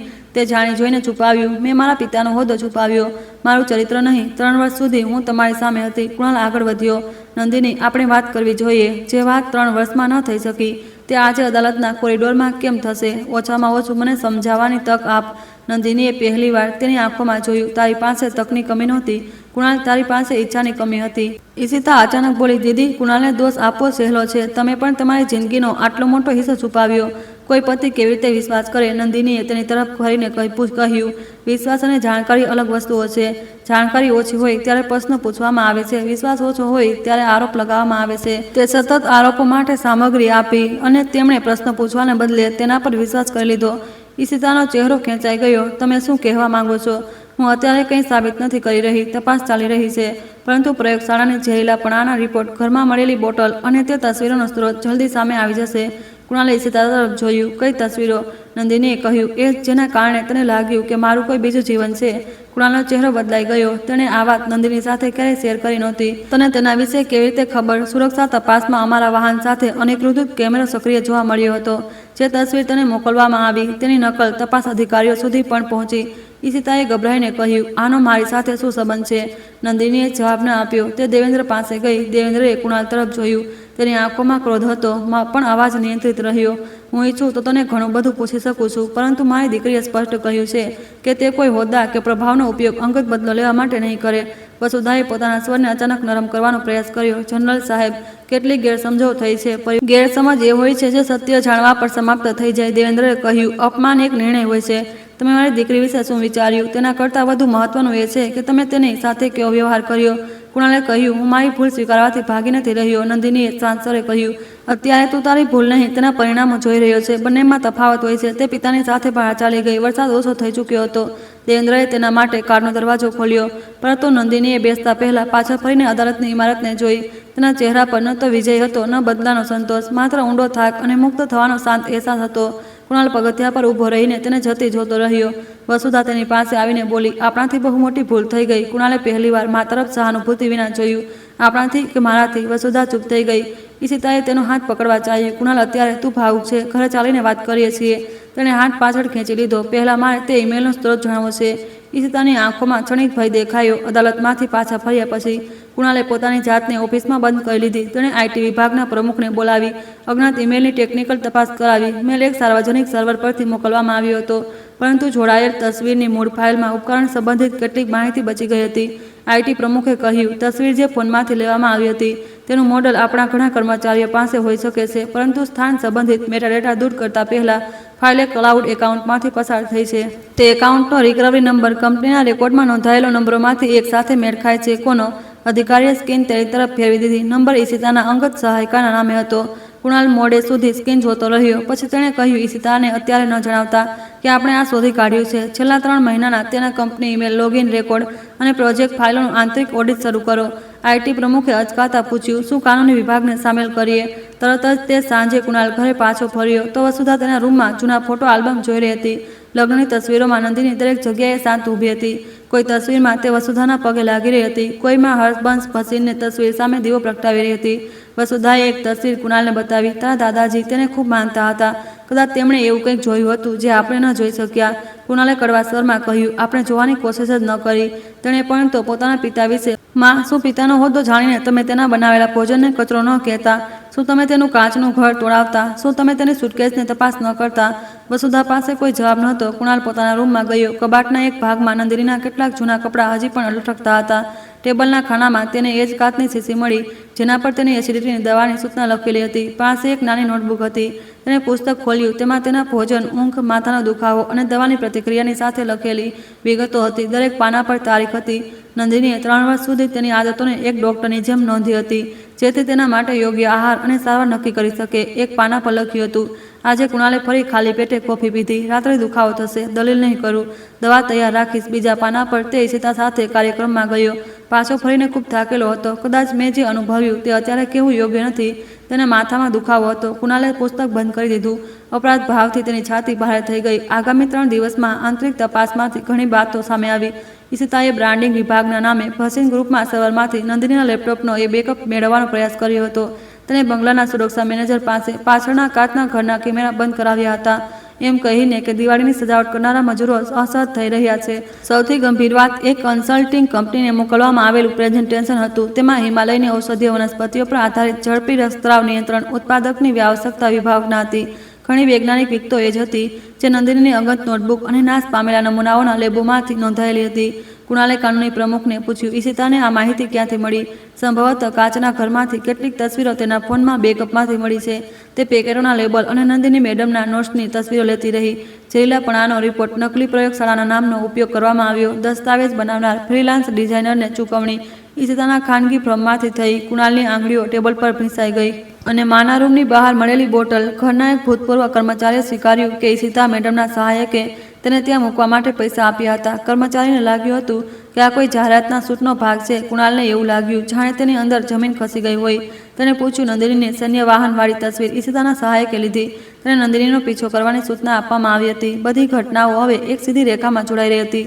ઈશિતાએ નંદિનીના સંશોધનને નબળું સાબિત કર્યું, નમૂનાઓની માહિતી ચોરી, વસુધાની બીમારીને તેની વિરુદ્ધ વાળી અને કુણાલની અસુરક્ષાનો ઉપયોગ કરીને લગ્ન તોડી નાખ્યા. પરંતુ કુણાલ જાણતો હતો કે તે પોતાની જાતને માત્ર ઈશિતાનો શિકાર ગણાવીને મુક્ત ન થઈ શકે. ષડયંત્રએ ત્યારે જ કામ કર્યું કારણ કે તેની અંદર નંદિની પ્રત્યે પહેલેથી જ અવિશ્વાસ અને અહંકાર હતો. તેણે તે જ સાંજે ઈશિતાને ઓફિસ બોલાવી. ઈશિતા અંદર આવી તો સામાન્ય આત્મવિશ્વાસમાં હતી. તે અચાનક બોલાવી, બધું બરાબર છે? કુણાલે ટેબલ પર નકલી રિપોર્ટ, ઈમેલ, રેકોર્ડ અને કાચના ઘરની તસવીરો મૂકી દીધી. તેના ચહેરાનો રંગ ઉડી ગયો. આ શું છે? તેણે બનાવટી અજ્ઞાનતાથી પૂછ્યું. તું બતાવ. કોઈએ મને ફસાવવા માટે આ વાક્ય મેં નંદિની પાસેથી પણ સાંભળ્યું હતું, કુણાલે કહ્યું, અને ત્યારે જ મેં તેના પર વિશ્વાસ નહોતો કર્યો. આજે તારી પાસેથી સાંભળી રહ્યો છું અને મારી પાસે પુરાવા છે. ઈશિતાની આંખોમાં આંસુ આવી ગયા. મેં આ બધું આપણા માટે કર્યું, આપણા માટે. મેં તને હંમેશા પ્રેમ કર્યો છે. તારા લગ્ન એક એવા સંબંધમાં જમા થયા જેમાં તું ખુશ નહોતો. નંદિની તમે સમજતી નહોતી. તે પોતાની રહસ્યમય દુનિયામાં રહેતી હતી. હું માત્ર તને એ બતાવવા માંગતી હતી કે તારા પરિવાર માટે યોગ્ય નથી. એટલે તે મારી માના સ્વાસ્થ્યને જોખમમાં મૂક્યું. તે તેમણે એ મિશ્રણ વધુ લેવાનું નહોતું કહ્યું. મેં માત્ર તે દવાની માહિતી છુપાવી, નકલી બોટલ મુકાવી, ખોટો રિપોર્ટ બનાવડાવ્યો. ઈશિતાએ રડતા રડતા કહ્યું, મેં કોઈને મારવાનો પ્રયાસ નથી કર્યો. ના, તે માત્ર એટલું જ જોખમ લીધું કે જો કંઈ ખરાબ થઈ જાય તો દોષ નંદિની પર આવે. ઈશિતા તેની પાસે આવી. કુણાલ, હું માનું છું મારાથી ભૂલો થઈ, પરંતુ તું પણ જાણે છે કે તારા લગ્ન પહેલાથી જ તૂટી ચૂક્યા હતા. કુણાલે તેને જોઈ આ એ જ તર્ક હતો જેનાથી તે પોતાની જાતને બચાવવા માંગતો હતો. મારા લગ્ન તે નથી તોડ્યા. તેણે કહ્યું, તેને મેં તોડ્યા છે. તે માત્ર મારી સૌથી ખરાબ નબળાઈઓનો ઉપયોગ કર્યો. તો બધો દોષ મારા પર કેમ? કારણ કે તારા અપરાધના નિર્ણયો કાયદો કરશે. મારા અપરાધના નિર્ણય મારો અંતરાત્મા કરી રહ્યો છે. તેણે સુરક્ષા અધિકારીઓને બોલાવ્યા. ઈશિતાને કંપની પરિસરમાંથી બહાર કાઢી મૂકવામાં આવી. તેની સામે ડેટા ચોરી, દસ્તાવેજોની છેતરપિંડી અને વ્યાવસાયિક ગોપનીયતા ભંગ કરવાની ફરિયાદ નોંધાઈ. ઈશિતા જતા જતા ચીખી, તું શું વિચારે છે કે નંદિની તારી પાસે પાછી આવશે? તે તને ક્યારેય માફ નહીં કરે. કુણાલે કોઈ જવાબ ન આપ્યો. તે જાણતો હતો કે પહેલીવાર ઈશિતા સાચું કહી રહી હતી. તે રાત્રે તેણે નંદિનીને ફોન કર્યો. નંબર સક્રિય હતો પરંતુ કોલ ન ઉપડ્યો. તેણે મેસેજ લખ્યો, મને બધી ખબર પડી ગઈ છે. ઈશિતાએ રિપોર્ટ અને તસવીરો બનાવડાવી હતી. મારે તને ફરી મળીને માફી માંગવી છે. થોડીવાર પછી મેસેજ વાંચવામાં આવ્યો પણ જવાબ ન આવ્યો. બીજી સવારે માત્ર એક પંક્તિ આવી, સત્ય જાણી લેવું એ પ્રાયશ્ચિતની શરૂઆત હોઈ શકે છે પરંતુ એ ભૂતકાળને બદલી શકતું નથી. કુણાલે તે પંક્તિ ઘણીવાર વાંચી. તેને પહેલીવાર સમજાયું કે નંદિની માટે હવે સૌથી અઘરું કામ પોતાની નિર્દોષતા સાબિત કરવાનું નહોતું. તે અધ્યાય પૂરો થઈ ચૂક્યો હતો. હવે મુશ્કેલી કુણાલની હતી. તેને એવા માણસ તરીકે જીવતા શીખવાનું હતું જેને સત્ય સામે હોવા છતાં તેને જોવાનો ઇનકાર કર્યો હતો. બીજી તરફ નંદિની પુણે છોડી ચૂકી હતી. ટ્રેનની બારીની બહાર બદલાતા મેદાનો અને દૂર ઊભી રહેલી ટેક્સીઓને જોતી તે પોળી ગઢવાલ તરફ જઈ રહી હતી. તેની પાસે લગ્નનું કોઈ ઘરેણું નહોતું, ન તો ભસીન પરિવારની કોઈ નિશાની હતી. તેની બેગમાં માત્ર નાનીની સાડી, કેટલીક બચેલી સંશોધન નોટબુક અને તે લાલ તૂટેલું મૂળ હતું જેને તેણે દિવાળીની રાત્રે માટીમાં ઉઠાવ્યું હતું. તે મૂળનું વૈજ્ઞાનિક મૂલ્ય ખતમ થઈ ચૂક્યું હતું પરંતુ નંદિનીએ તેને ફેંક્યું નહીં. તે તેને યાદ અપાવતું હતું કે કચડાયેલી વસ્તુ હંમેશા નકામી નથી હોતી. ક્યારેક એ જ માણસને એમાં ઓળખવામાં મદદ કરે છે. તેણે ફરીથી પોતાના મૂળિયા ક્યાં જમાવા છે.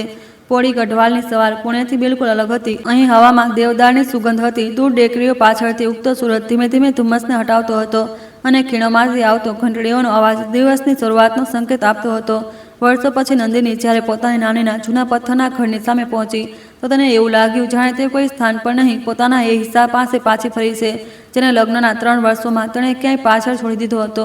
ભાગીરથી જોશી વરંડામાં લાકડાની ખુરશી પર બેઠા હતા. ઉંમરે તેમની પીઠ ઝુકાવી દીધી હતી પરંતુ આંખોની ચમક હજુ પણ એવી જ હતી. નંદિનીને જોતા જ તેમને ઊભા થવાની કોશિશ કરી. ભગીરથી જોશી વરંડામાં નંદિનીને દોડીને તેમની બાથમાં ભરી લીધી. ઘણા દિવસો સુધી બંનેમાંથી કોઈ કંઈ ન બોલ્યું. ભગીરથીએ માત્ર તેમના માથા પર હાથ ફેરવતા કહ્યું, બહુ થાકી ગઈ છે મારી દીકરી. નંદિનીએ પહેલીવાર પોતાની જાતને રડવા દીધી. એ આંસુ માત્ર છૂટાછેડાના નહોતા, તેમાં 3 વર્ષનું અપમાન, પિતાથી અંતર, પોતાના કામને બચાવવાની લડાઈ અને એ પ્રેમનો શોખ હતો જેને તેણે બહુ સાવધાનીથી સંભાળ્યો હતો પરંતુ જેને સામેવાળાએ ક્યારેય સ્વીકાર્યો ન હતો. ભગીરથીએ તેને શાંત થવા દીધી. પછી તેની હડપચી ઊંચી કરીને બોલ્યા, ઘરે પાછા ફરવું એ હાર નથી હોતી. ઘણીવાર માણસે પોતાના મૂળિયા સુધી પાછા આવવું પડે છે જેથી તે ફરીથી વિકસી શકે. દેવેન્દ્ર રાવત થોડે દૂર ઊભા આદર્શે જોઈ રહ્યા હતા. તેમણે દીકરી માટે જીવન પર આર્થિક સુરક્ષા આપી હતી પરંતુ આ શાંતિ નહોતા આપી શક્યા. તેમણે પહેલીવાર અહેસાસ થયો કે જવાબદારી નિભાવી અને સાથ નિભાવવો અલગ વાતો છે. આગામી કેટલાક અઠવાડિયા નંદિનીએ પોતાની જાતને કોઈ મોટા નિર્ણયમાં ધકેલી નહીં. તે સવારે નાની સાથે ગામની કેડીઓ પર ચાલતી, આસપાસના ખેડૂતોને મળતી અને જૂની ઔષધીય વનસ્પતિઓ વિશે નોટ્સ બનાવતી. સાંજે તે વરંડામાં બેસીને નાશ પામેલા નમૂનાઓની યાદી ફરીથી તૈયાર કરતી. કેટલાક છોડના નમૂના ફરીથી એકઠા કરી શકાય તેમ હતા, કેટલાક માટે આગામી ઋતુ આવવા સુધી રાહ જોવાની હતી. ઘણા ખેડૂતોને ફરીથી પ્રશિક્ષિત કરવા પડત. તેમ છતાં નંદિનીએ કામ અટકાવવાનો ઇનકાર ન કરી દીધો. ડોક્ટર રેણુકાએ તેને ફોન પર જણાવ્યું કે સુરક્ષા તપાસ લગભગ પૂરી થઈ ગઈ છે. ઝેરીલાપણાવાળો ડેટા બહારથી બદલવામાં આવ્યો હતો. તારી સામે કોઈ આરોપ નથી. નંદિનીએ પૂછ્યું, પ્રોજેક્ટનું શું થશે? તારા સુધારેલા ડેટાના આધારે તેને ચાલુ રાખવાની મંજૂરી મળી ગઈ છે પરંતુ મુખ્ય પ્રશ્ન એ છે કે તું પુણે પાછી આવવા માંગે છે કે નહીં. નંદિનીએ સામે ફેલાયેલી ટેકરીઓ તરફ જોયું. પાસેના ગામમાંથી એક મહિલા પોતાના બીમાર બાળકને લઈને 5 કિલોમીટર ચાલીને પ્રાથમિક આરોગ્ય કેન્દ્રમાં જઈ રહી હતી. વરસાદમાં ઘણીવાર રસ્તો બંધ થઈ જતો હતો. એક ગંભીર અકસ્માત લોકોને હોસ્પિટલ પહોંચાડવામાં ઘણા કલાકો લાગતા હતા. હું પ્રોજેક્ટ છોડવા માંગતી નથી, નંદિનીએ કહ્યું, પરંતુ તેને માત્ર પ્રયોગશાળા પૂરતો સીમિત પણ રાખવા માંગતી નથી.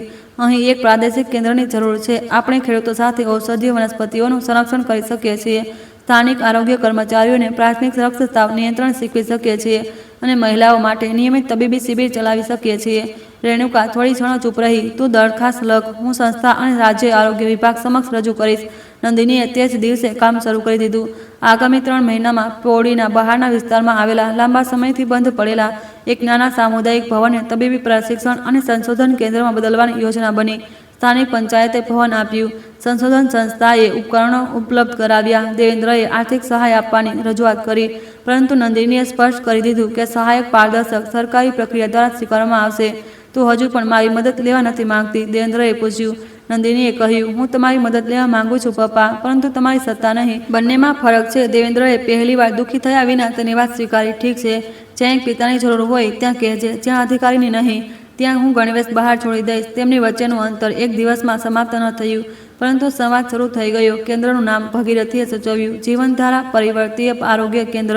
આ માત્ર હોસ્પિટલ નહોતી. અહીં ગામની મહિલાઓને બ્લડ પ્રેશર તપાસવાની, ગર્ભવતી મહિલાઓમાં જોખમના સંકેતો ઓળખવાની, અકસ્માત પછી રક્તસ્રાવ રોકવાની અને દર્દીઓને સુરક્ષિત રીતે નીચે હોસ્પિટલ સુધી પહોંચાડવાની તાલીમ આપવામાં આવતી. ખેડૂતોને જણાવવામાં આવતું કે કયા છોડને મૂળ સાથે ઉખાડવાને બદલે નિયંત્રિત રીતે કાપવો જોઈએ, જેથી પ્રજાતિ નાશ ન પામે. નંદિનીએ સ્પષ્ટ નિયમ બનાવ્યો કે કોઈ પણ પારંપરિક જ્ઞાનને સ્થાનિક સમુદાયની સંપત્તિ વિના વ્યવસાયિક ઉત્પાદનમાં બદલવામાં નહીં આવે. ખેડૂતો અને જડીબુટ્ટીઓ જાણકારી વૃદ્ધ મહિલાઓના નામ પણ સંશોધન દસ્તાવેજોમાં નોંધવામાં આવશે. લોકોએ પહેલીવાર અનુભવ કર્યો કે તેમનું જ્ઞાન માત્ર ગામની વાત નથી, પણ સન્માનને પાત્ર વૈજ્ઞાનિક સંપત્તિ પણ છે. નંદિનીનું જીવન વ્યસ્ત થવા લાગ્યું. તે સવારે તાલીમ આપતી, બપોરે નમૂનાઓનું પરીક્ષણ કરતી અને સાંજે ઘરે જઈને નાની દવાઓ ગોઠવતી. ક્યારેક રાત્રે થાકીને તેનું પુણેનું જીવન યાદ આવતું. તેને પેલું નાનું કાચનું ઘર યાદ આવતું, પોતાના હાથે બનાવેલી દવાની શીશીઓ અને કુનાલ માટે લખેલી નોટ્સ યાદ આવતી. એ પાછા ફરવાની ઈચ્છા નહોતી. આ માત્ર એ વાતનો પુરાવો હતો કે તેણે ખરેખર પ્રેમ કર્યો હતો. બીજી તરફ પુણેમાં કુણાલ માટે સમય પહેલા જેવો ન રહ્યો. ઈશિતા વિરુદ્ધ નોંધાયેલી ફરિયાદની તપાસ આગળ વધી. ડિજિટલ રેકોર્ડ, નકલી રિપોર્ટ અને ચોરાયેલી વૈજ્ઞાનિક વિગતોને કારણે આ મામલો માત્ર કંપનીની આંતરિક શિસ્ત ભંગની કાર્યવાહી પૂરતો સીમિત ન રહ્યો. તેને વ્યાવસાયિક ગોપનીયતા ભંગ કરવાની, છેતરપિંડી અને સંશોધન સામગ્રીમાં દુરુપયોગને લગતી કાનૂની કાર્યવાહીનો સામનો કરવો પડ્યો. ભસીન ગ્રુપને પણ જાહેર સ્પષ્ટીકરણ આપવું પડ્યું, કારણ કે તેના પ્રેઝન્ટેશનમાં ચોરાયેલી સંશોધન સામગ્રીનો ઉપયોગ થયો હતો. કુણાલે પહેલીવાર એવી અખબારી યાદી પર હસ્તાક્ષર કર્યા જેમાં કંપનીએ પણ સ્પષ્ટ સ્વીકાર્યું કે વૈજ્ઞાનિક માહિતી ડૉક્ટર નંદિની જોશીની પરવાનગી વિના મેળવવામાં આવી હતી. વકીલોએ તેને સલાહ આપી હતી કે નિવેદનને અસ્પષ્ટ રાખવામાં આવે જેથી પરિવારની પ્રતિષ્ઠા સુરક્ષિત રહે. કુણાલે ઇનકાર કરી દીધો. નામ સ્પષ્ટ લખો, તેણે કહ્યું. જો આપણે તેના કામનો લાભ લેવાનો પ્રયાસ કર્યો છે તો જાહેરમાં તેની પ્રતિષ્ઠા પણ પાછી આપવી પડશે. તેણે તે પ્રેઝન્ટેશન સાથે જોડાયેલા તમામ વ્યાવસાયિક પ્રસ્તાવ રદ કર્યા અને જે ખેડૂતોના નમૂના નાશ પામ્યા હતા તેમના નુકસાનની ભરપાઈ કરવા માટે સંશોધન સંસ્થાને ચૂકવણી કરવાની રજૂઆત કરી. સંસ્થાએ સીધું દાન ન સ્વીકાર્યું. તેની એક સ્વતંત્ર કાનૂની પ્રક્રિયા બનાવવામાં આવી જેમાં પૈસા ખેડૂતોના નામ પુનઃસંગ્રહ, છોડ સંરક્ષણ અને પરિવહન પર ખર્ચાયા. કુણાલે નંદિનીને આ સહાય અંગે મેસેજ ન મોકલ્યો. પહેલીવાર તેણે કોઈ કામ તેની સ્વીકૃતિ મેળવવા માટે નહીં, પણ પોતાની જવાબદારી સ્વીકારવા માટે કર્યું. વસુધામાં પરિવર્તન આટલું સહેલું નહોતું. અદાલતમાંથી પાછા ફર્યા પછી ઘણા અઠવાડિયા સુધી તે પોતાની જાતને સંજોગોનો ભોગ બનેલી ગણાતી રહી. તે કહેતી કે ઈશિતાએ બધાને છેતર્યા છે. નંદિનીએ પોતાની ઓળખ છુપાવી અને કુણાલે ઉતાવળમાં નિર્ણય લીધો. પોતાના વર્તનને તે ગેરસમજ કહેતી, કારણ કે ક્રૂરતા શબ્દ સ્વીકારવો મુશ્કેલ હતો. એક દિવસ ઘરની જૂની નોકરાણી સરોજે નોકરી છોડવાની વાત કરી. વસુધાએ પૂછ્યું, અચાનક કેમ? સરોજે શાંત સ્વરમાં કહ્યું, નાની મેડમના ગયા પછી આ ઘરમાં કામ કરવું ભારે લાગે છે. તેઓ ક્યારેય અમને નોકર નહોતા સમજતા. મારી દીકરી બીમાર હતી તો તેમણે ડૉક્ટરને બતાવ્યું. મેં તેમની સુટકેસની તપાસ કરી હતી. હવે રોજ એ વાત યાદ આવે છે. મેં તને સંદેશ આપ્યો હતો. આદેશ તમારો હતો, હાથ મારા હતા. દોસ્તી હું પણ બચી ન શકું. સરોજના શબ્દો વસુધાની અંદર ક્યાંક ઊંડે સુધી ઉતરી ગયા.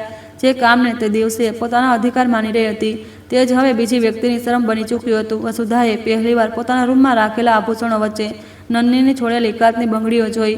તે મોંઘી નહોતી. નંદિની તેને નાની સાથે કોઈ સ્થાનિક મેળામાંથી લાવી હતી. વસુધાએ એકવાર કહ્યું હતું કે આવી બંગડીઓ ઘરની નોકરાણીઓ પહેરે છે. તેને યાદ આવ્યું કે નંદિનીએ જવાબમાં કંઈ નહોતું કહ્યું. તેણે બસ બંગડીઓ ઉતારીને ખાનામાં મૂકી દીધી હતી અને પછી ક્યાંય નહોતી પહેરી.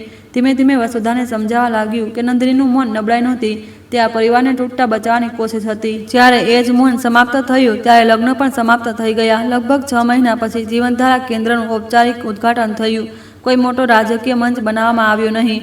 મુખ્ય અતિથિ ગામની 3 વૃદ્ધ મહિલાઓ હતી જેમણે દાયકાઓ સુધી પ્રસૂતિ, ઈજા અને પહાડી જડીબુટ્ટીઓનું પારંપરિક જ્ઞાન સૂચવ્યું હતું. તેમણે દીવો પ્રગટાવ્યો અને ભગીરથીને કેન્દ્રના દ્વાર પર ચોખા અને ફૂલ મૂક્યા. દેવેન્દ્ર સાધારણ જેકેટ પહેરીને સૌથી પાછળ ઊભા હતા. તેમણે તે દિવસે ગણવેશ નહોતો પહેર્યો. ઉદ્ઘાટન પછી કેન્દ્રએ ઝડપથી કામ શરૂ કર્યું. પહેલી મોટી પરીક્ષા ચોમાસાની એક રાત્રે આવી. પહાડી રસ્તા પર એક નાની બસ લપસીને ઢોળાવ સાથે અથડાઈ ગઈ. ઘણા મુસાફરોને ગંભીર ઈજાઓ પહોંચી. મુખ્ય હોસ્પિટલ સુધી પહોંચવાનો રસ્તો ભૂસ્ખલનના કારણે બંધ હતો. નંદિની અને તેની ટીમે ગામના પ્રશિક્ષિત સ્વયંસેવકો સાથે મળીને ઘાયલોની પ્રાથમિક સારવાર કરી. એ જ રક્તસ્રાવ નિયંત્રિત સામગ્રીના સુધારેલા સ્વરૂપોને ઉપયોગ કરવામાં આવ્યો, જેના પર નાશ પામેલા નમૂનાઓ વખતે કામ ચાલી રહ્યું હતું. ઘણા કલાકો પછી જ્યારે રસ્તો ખુલ્યો અને દર્દીઓની મોટી હોસ્પિટલમાં મોકલવામાં આવ્યા, ત્યારે તબીબોએ સ્વીકાર્યું કે સમયસર રક્તસ્રાવ રોકવાથી ઓછામાં ઓછા 4 લોકોના જીવ બચ્યા. રાતના અંતે નંદિની કેન્દ્રના પગથિયા પર બેઠી હતી. તેના કપડા પર માટી અને ઔષધીય પ્રવાહીના ડાઘ હતા. ભગીરથીએ તેની પાસે બેસીને કહ્યું, હવે સમજી તે મૂળિયા કેમ બચાવવાના હતા.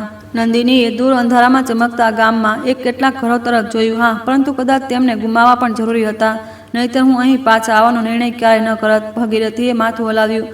દર્દનું મહિમા મંડન ન કર. અન્યાય જરૂરી નહોતો. બસ એટલું કહે કે તે અન્યાયને એળે જવા દીધો નથી. આ વાત નંદિનીના મનમાં વસી ગઈ. એક શરદ ઋતુની બપોરે કેન્દ્રમાં માહિતી આવી કે પહાડી રસ્તા પર એક પ્રવાસી વાહન અકસ્માતનો ભોગ બન્યું છે. દર્દીઓમાં એક વૃદ્ધ મહિલાને સખત માથાનો દુખાવો, છાતીમાં ગભરામણ અને બેભાન થવાના હુમલા આવી રહ્યા છે. જ્યારે મહિલાને સ્ટ્રેચર પર અંદર લાવવામાં આવી, નંદિની થોડી ક્ષણો માટે સ્થિર થઈ ગઈ. તે વસુધા હતી. તેની સાથે કુણાલ હતો. તેના કપાળ પર હળવી ઈજા થઈ હતી, પણ તે ભાનમાં હતો. તે નંદિનીને જોઈને જાણે બોલવાનું ભૂલી ગયો. માનું બ્લડ પ્રેશર ખૂબ વધી ગયું છે, તેણે કહ્યું. અમે બદ્રીનાથ તરફ જઈ રહ્યા હતા. રસ્તામાં ગાડી લપસી ગઈ. આસપાસના લોકોએ જણાવ્યું કે આ કેન્દ્ર સૌથી નજીક છે. નંદિનીએ પોતાના ભાવોને ચહેરા પરથી હટાવીને ડૉક્ટરનો સ્વર અપનાવ્યો.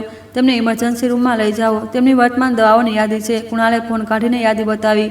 નંદિનીએ તરત જ સારવાર શરૂ કરી. તપાસ પરથી જાણવા મળ્યું કે અકસ્માતની ઈજા ગંભીર નહોતી, પરંતુ ગભરામણ, જૂની માઇગ્રેન અને અનિયમિત દવાના કારણે બ્લડ પ્રેશર જોખમી સ્તર સુધી પહોંચી ગયું હતું.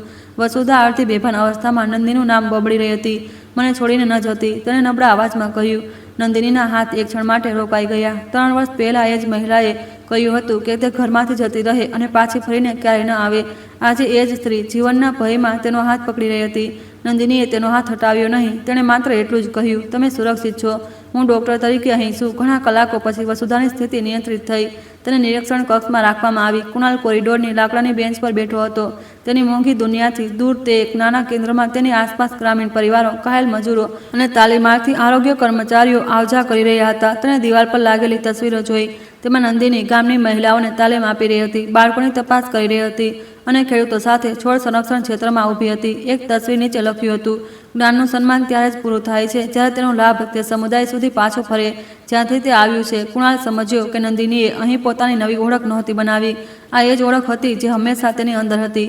ભસીન પરિવારે માત્ર તેને જોવાનો ઇનકાર કર્યો હતો. નંદિની બહાર આવી. માં હવે ખતરાની બહાર છે. રાત સુધી નિરીક્ષણ જરૂરી છે. કુણાલ ઊભો થઈ ગયો. આભાર. આ મારું કામ છે. મારા માટે આ માત્ર કામ નથી, પરંતુ મારા માટે અત્યારે આ જ હોવું જોઈએ. તેના અવાજમાં કઠોરતા નહોતી, મર્યાદા હતી. કુણાલે માથું ઝુકાવી લીધું. હું સમજુ છું. થોડીવાર પછી તેણે પોતાની બેગમાંથી કપડામાં લપેટાયેલી એક જૂની નોટબુક કાઢી. તેની કિનારીઓ થોડી બળેલી હતી. આ કાચના ઘરમાં સામાનમાંથી મળી હતી, તેણે કહ્યું. ઈશિતાએ તેને સજાવટના ગોડાઉનમાં છુપાવી દીધી હતી. તપાસ દરમિયાન મળી. કાનૂની પ્રક્રિયા પૂરી થતાં સુધી તેને પાછી આપી શકાય તેમ નહોતી. નંદિનીએ કપડું ખોલ્યું. આ તેની પ્રારંભિક સંશોધન નોટબુક હતી. ઘણા વર્ષોના નિરીક્ષણ, ખેડૂતોના નામ, છોડની ઊંચાઈ અને પ્રયોગના પરિણામો તેમાં નોંધાયેલા હતા. તેને લાગ્યું હતું કે આ હંમેશા માટે ખોવાઈ ગઈ છે. તેની આંગળીઓ પૂઠા પર રોકાઈ ગઈ. હું તેને પહેલાં પરત કરવા માંગતો હતો, કુણાલે કહ્યું, પરંતુ મને લાગ્યું કે માત્ર બહાનું બનાવીને તારી પાસે આવવાનો મને અધિકાર નથી.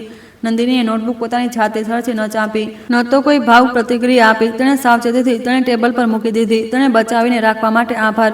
મેં નથી બચાવી. હું તો એ સમયે તેનું મૂલ્ય પણ નહોતો સમજતો. થોડી પળો મૌન રહ્યું. કુણાલે આગળ કહ્યું, મેં જાહેરમાં તારા કામ વિશે સાચી માહિતી પ્રસિદ્ધ કરી દીધી છે. ખેડૂતોના વળતરની પ્રક્રિયા પણ પૂરી થઈ ગઈ છે. ઈશિતા સામે કેસ ચાલી રહ્યો છે. હું આ બધું એટલા માટે નથી જણાવી રહ્યો કે તું મારા વિશે વિચાર બદલે. નંદિનીએ તેની તરફ જોયું. તો કેમ જણાવી રહ્યો છે? કારણ કે પહેલાં હું દરેક સાચું કામ બદલામાં કંઈક મેળવવા માટે કરતો હતો. કદાચ આ પહેલીવાર છે જ્યારે માત્ર જવાબદારી સ્વીકારવાની છે. નંદિનીએ જોયું કે તેના ચહેરા પર પહેલા જેવો અહંકાર નહોતો, પરંતુ પશ્ચાતાપ કોઈ વ્યક્તિને તરત જ વિશ્વસનીય નથી બનાવી દેતો. પરિવર્તનનો દાવો કરવો સહેલો હોય છે, તેને સમય સાથે જીવવું મુશ્કેલ છે. તારી અંદર જે બદલાવાનું છે તે તારા નિર્ણય પર નિર્ભર ન હોવું જોઈએ. તેણે કહ્યું, હું પાછી ફરું કે ન ફરું, માફ કરું કે ન કરું, તારે એ જ માણસ બનવું પડશે જે તે સમયે બનવું જોઈતું હતું. કુણાલે ધીમા સ્વરે કહ્યું, હું જાણું છું. વસુધાએ બીજી સવારે આંખો ખોલી તો નંદિની તેની પાસે ઊભી રિપોર્ટ જોઈ રહી હતી. થોડી ક્ષણો તે તેને ઓળખી ન શકી. પછી તેની આંખોમાં આંસુ ભરાઈ આવ્યા. મેં તારી સાથે જે કર્યું તેનો અવાજ તૂટી ગયો. નંદિનીએ કહ્યું, અત્યારે તમારે આરામ કરવો જોઈએ. ના, જો આજે ન કહ્યું તો પછી કદાચ હિંમત ન રહે. મેં તને ગરીબ સમજી એટલે તારું અપમાન કર્યું. પછી જ્યારે ખબર પડી કે તારા પિતા કોણ છે તો મને મારા વર્તન પર શરમ આવી. ઘણા સમય સુધી હું એ જ વિચારતી રહી કે જો મને પહેલાં ખબર હોત તો હું તારી સાથે અલગ વર્તન કરત. નંદિની શાંત રહી. વસુધાએ આંસુ લૂછ્યા. પણ એ વિચાર જ ખોટો હતો. તારા પિતા કોઈ પણ હોત, મને તારી સાથે એવું વર્તન કરવાનો કોઈ અધિકાર નહોતો. મેં તારી સાદગીને નબળાઈ સમજી, તારી સેવાને ફરજ અને મારા અપમાનને અધિકાર. નંદિનીના ચહેરા પર દર્દની આછી રેખા આવી. હું માફી માંગી શકું છું, વસુધાએ કહ્યું, પણ તેને મેળવવાનો અધિકાર નથી માંગી શકતી. નંદિનીએ થોડીવાર પછી જવાબ આપ્યો, હું તમને મારી અંદર નફરત સાથે રાખવા નથી માંગતી, તેથી હું તમને માફ કરું છું, પરંતુ માફીનો અર્થ એ નથી કે આપણો સંબંધ ત્યાં જ પાછો ફરશે જ્યાં તે ક્યારેય સ્વસ્થ હતો જ નહીં. વસુધાએ આંખો બંધ કરી લીધી. હું સમજુ છું, તે દિવસે કોઈ નાટકીય મિલન ન થયું. નંદિનીએ તેને ગળે લગાવીને માં ન કહ્યું. કુણાલે તેના પગ પકડીને બીજી તક ન માંગી. જે તૂટી ચૂક્યો હતો તેને ભાવુકતાથી જોડી દેવું એ પીડાનું અપમાન થાય જે નંદિનીએ સહન કરી લીધી હતી. વસુધાના સાજા થયા પછી બંને પુણે પાછા ફર્યા. જતાં પહેલાં કુણાલ કેન્દ્રની બહાર નંદિનીને મળ્યો. પહાડી ઢોળા ઉપર સવારનો તડકો ફેલાઈ રહ્યો હતો. દૂર સ્વયંસેવકો તબીબી સામગ્રીની પેટીઓ ગાડીમાં મૂકી રહ્યા હતા. હું તને એ નહીં કહું કે પાછી આવી જા, તેણે કહ્યું. એ કહેવું એટલે ફરીથી મારી ઈચ્છિત જવાબનો બોજ તારા પર નાખવા સમાન થશે. નંદિનીએ કંઈ ન કહ્યું. મેં તને પ્રેમ કર્યો હતો કે નહીં, અદાલત પહેલાં તારા પ્રશ્નનો જવાબ હું ન આપી શક્યો. હવે સમજુ છું કે હું તારી હાજરીથી ટેવાઈ ગયો હતો, તારી દેખભાળનો લાભ લેતો હતો અને તને પ્રેમ સમજતો હતો. પ્રેમમાં સન્માન હોવું જોઈતું હતું, તે મારી અંદર નહોતું. નંદિનીની આંખો ભીની થઈ, પરંતુ અવાજ સ્થિર રહ્યો. કદાચ આપણી વચ્ચે લાગણી હતી. શું ક્યાંય ભવિષ્યમાં આપણે નફરત વિના વાત કરી શકીશું? આજે આપણે નફરત વિના વાત કરી રહ્યા છીએ. કુણાલ સહેજ મલકાયો. એ સ્મિતમાં દુઃખ હતું, અપેક્ષા નહોતી. આટલું જ કદાચ મારા માટે ઘણું છે. તે પાછો ફરીને જવા લાગ્યો. પછી રોકાઈને બોલ્યો, તે એકવાર કહ્યું હતું કે હું દરેક વસ્તુની કિંમત જાણું છું, મૂલ્ય નહીં. એ વાક્યને સમજવા મારા લગ્ન ગુમાવવા પડ્યા. નંદિનીએ જવાબ આપ્યો, સમજ મોડી આવે તો પણ વ્યર્થ નથી હોતી. જો માણસ તે મુજબ જીવવાનું શરૂ કરી દે. કુણાલ જતો રહ્યો. સમય આગળ વધતો રહ્યો. જીવનધારા કેન્દ્રનો કાર્યક્રમ ઉત્તરાખંડના અન્ય પર્વતીય વિસ્તારો સુધી ફેલાવા લાગ્યો. નંદિનીની રક્તસ્રાવ નિયંત્રક સામગ્રીનું પરીક્ષણ સફળ થયું. તેના ઉપયોગથી મળનારી આવકનો એક હિસ્સો તે સ્થાનિક સમુદાય માટે નક્કી કરવામાં આવ્યો, જેમના પારંપરિક જ્ઞાન સંશોધનનો આધાર હતો. ભાગીરથીએ નવા ઔષધીય છોડ સંરક્ષણ ક્ષેત્રમાં પહેલા છોડ આપ્યો. દેવેન્દ્રએ નિયમિતપણે પોળી આવવા લાગ્યો. ક્યારેક તે દીકરીના કાર્યક્રમમાં પાછળ બેસતા, ક્યારેક નાની સાથે ચા બનાવતા. વર્ષોની ગેરહાજરીને તેઓ ભૂંસી નહોતા શકતા, પરંતુ વર્તમાનમાં હાજર રહેતા શીખી રહ્યા હતા. એક સાંજે નંદિનીએ એ જ સંરક્ષણ ક્ષેત્રમાં ઊભી હતી. તેના હાથમાં કાચના ઘરમાંથી મળેલી જૂની નોટબુક હતી. તેને તેના બળેલા પાનાઓની વચ્ચે એ નાનું લાલ મૂળ મૂકી દીધું, જેને તે દિવાળીની રાત્રે માટીમાંથી ઉઠાવી લાવી હતી. પાસે ઊભેલી એક તાલીમાર્થીએ પૂછ્યું, મેડમ, આ ખરાબ મૂળ કેમ સાચવીને રાખ્યું છે? આનાથી તો કોઈ પરીક્ષણ ન થઈ શકે. નંદિનીએ હસીને કહ્યું, દરેક નમૂનો પ્રયોગશાળા માટે નથી હોતો. કેટલાક આપણને એ યાદ અપાવવા માટે હોય છે કે જ્ઞાન, સંબંધ અને મનુષ્ય કોઈનું પણ મૂલ્ય માત્ર એ દિવસે ન સમજવું જોઈએ જ્યારે તે આપણા હાથમાંથી નીકળી જાય. સૂરજ પહાડીઓ પાછળથી આથમી રહ્યો હતો. ખીણ પર સોનેરી રોશની ફેલાઈ રહી હતી. દૂર ગામડાઓમાં એક એક કરીને ઘરોમાં દીવા પ્રગટવા લાગ્યા. આ વખતે નંદિનીને બહારની રોશની અને અંદરના અંધકાર વચ્ચે કોઈ વિરોધ દેખાયો નહીં. તેણે પોતાનું ઘર મોટા બંગલામાં નહીં, પણ એક લોકોની વચ્ચે મેળવ્યું હતું, જેઓ તેના જ્ઞાન, શ્રમ અને મૌનનું મૂલ્ય સમજતા હતા. તેણે માફી આપી, પરંતુ પોતાની જાતને ફરી એ જ પીડામાં પાછા ફરવાનો ઇનકાર કર્યો. તેણે પ્રેમને નકાર્યો નહીં, પણ એ સ્વીકાર્યું કે પ્રેમ ત્યારે જ જીવંત રહે છે જ્યારે તેની સાથે વિશ્વાસ, સન્માન અને જવાબદારી પણ હોય. કુણાલને બીજા લગ્ન કે સરળ સુખ તરત ન મળ્યા. તેનું જીવન તેની ભૂલની સજા બનીને રોકાયું પણ નહીં. તેણે પોતાની કંપનીમાં કર્મચારીઓને બૌદ્ધિક સંપત્તિ અને કાર્યસ્થળના સન્માન સાથે જોડાયેલા કડક નિયમો લાગુ કર્યા. વસુધાએ સામાજિક સમારંભોમાં નંદિનીનું નામ પોતાના પરિવારની સિદ્ધિ ગણાવીને ઉપયોગ કરવાનું બંધ કરી દીધું. જ્યારે તેને કોઈ પૂર્વ વહુ વિશે પૂછતું તો તે માત્ર એટલું જ કહેતી કે તે એક યોગ્ય ડૉક્ટર છે. અમે તેની યોગ્યતા બહુ મોડી ઓળખી. ક્યારેક સૌથી સાચું પ્રાયશ્ચિત સંબંધ પાછો મેળવવાનો નથી હોતો. આ સ્વીકારવાનું હોય છે કે સામેવાળાને આપણા વિના વધુ સારું જીવન પસંદ કરવાનો અધિકાર છે. અને ક્યારેક સૌથી મોટી જીત કોઈનો પસ્તાતો જોવી નથી હોતી. સૌથી મોટી જીત એ હોય છે કે જે અપમાનને આપણે તોડવા માંગ્યા, આપણે એનાથી જ એક એવું જીવન બનાવી લઈએ જે બીજાઓને બચાવી શકે. નંદિનીએ પાછળ ફરીને જોયું. ભગીરથી કેન્દ્રના વરંડામાંથી તેને ઘરે ચલાવવાનો સંકેત આપી રહ્યા હતા. દેવેન્દ્ર હાથમાં ચાની કીટલી લઈને ઊભા હતા અને બે ગ્રામીણ મહિલાઓ આગલા દિવસના પરીક્ષણના વિષયમાં ચર્ચા કરી રહી હતી. તે નોટબુક બંધ કરીને તેમની તરફ ચાલી નીકળી. તેના કદમ હળવા હતા. હવે તે કોઈની છુપાવેલી પત્ની, કોઈ પરિવારની શરમ કે કોઈ મોટા નામની અજાણી દીકરી નહોતી. તે ડૉક્ટર નંદિની જોશી હતી, એક એવી સ્ત્રી જેણે પોતાના ઘાવને ઓળખ મિટાવા ન દીધી, પોતાના જ્ઞાનને અપમાનની નીચે દબાવવા ન દીધું અને માફીને ક્યારેય આત્મસમર્પણ ન બનવા દીધું. વિડીયો સારો લાગ્યો હોય તો લાઇક અને ચેનલને સબસ્ક્રાઈબ કરવાનું ભૂલતા નહીં. ધન્યવાદ.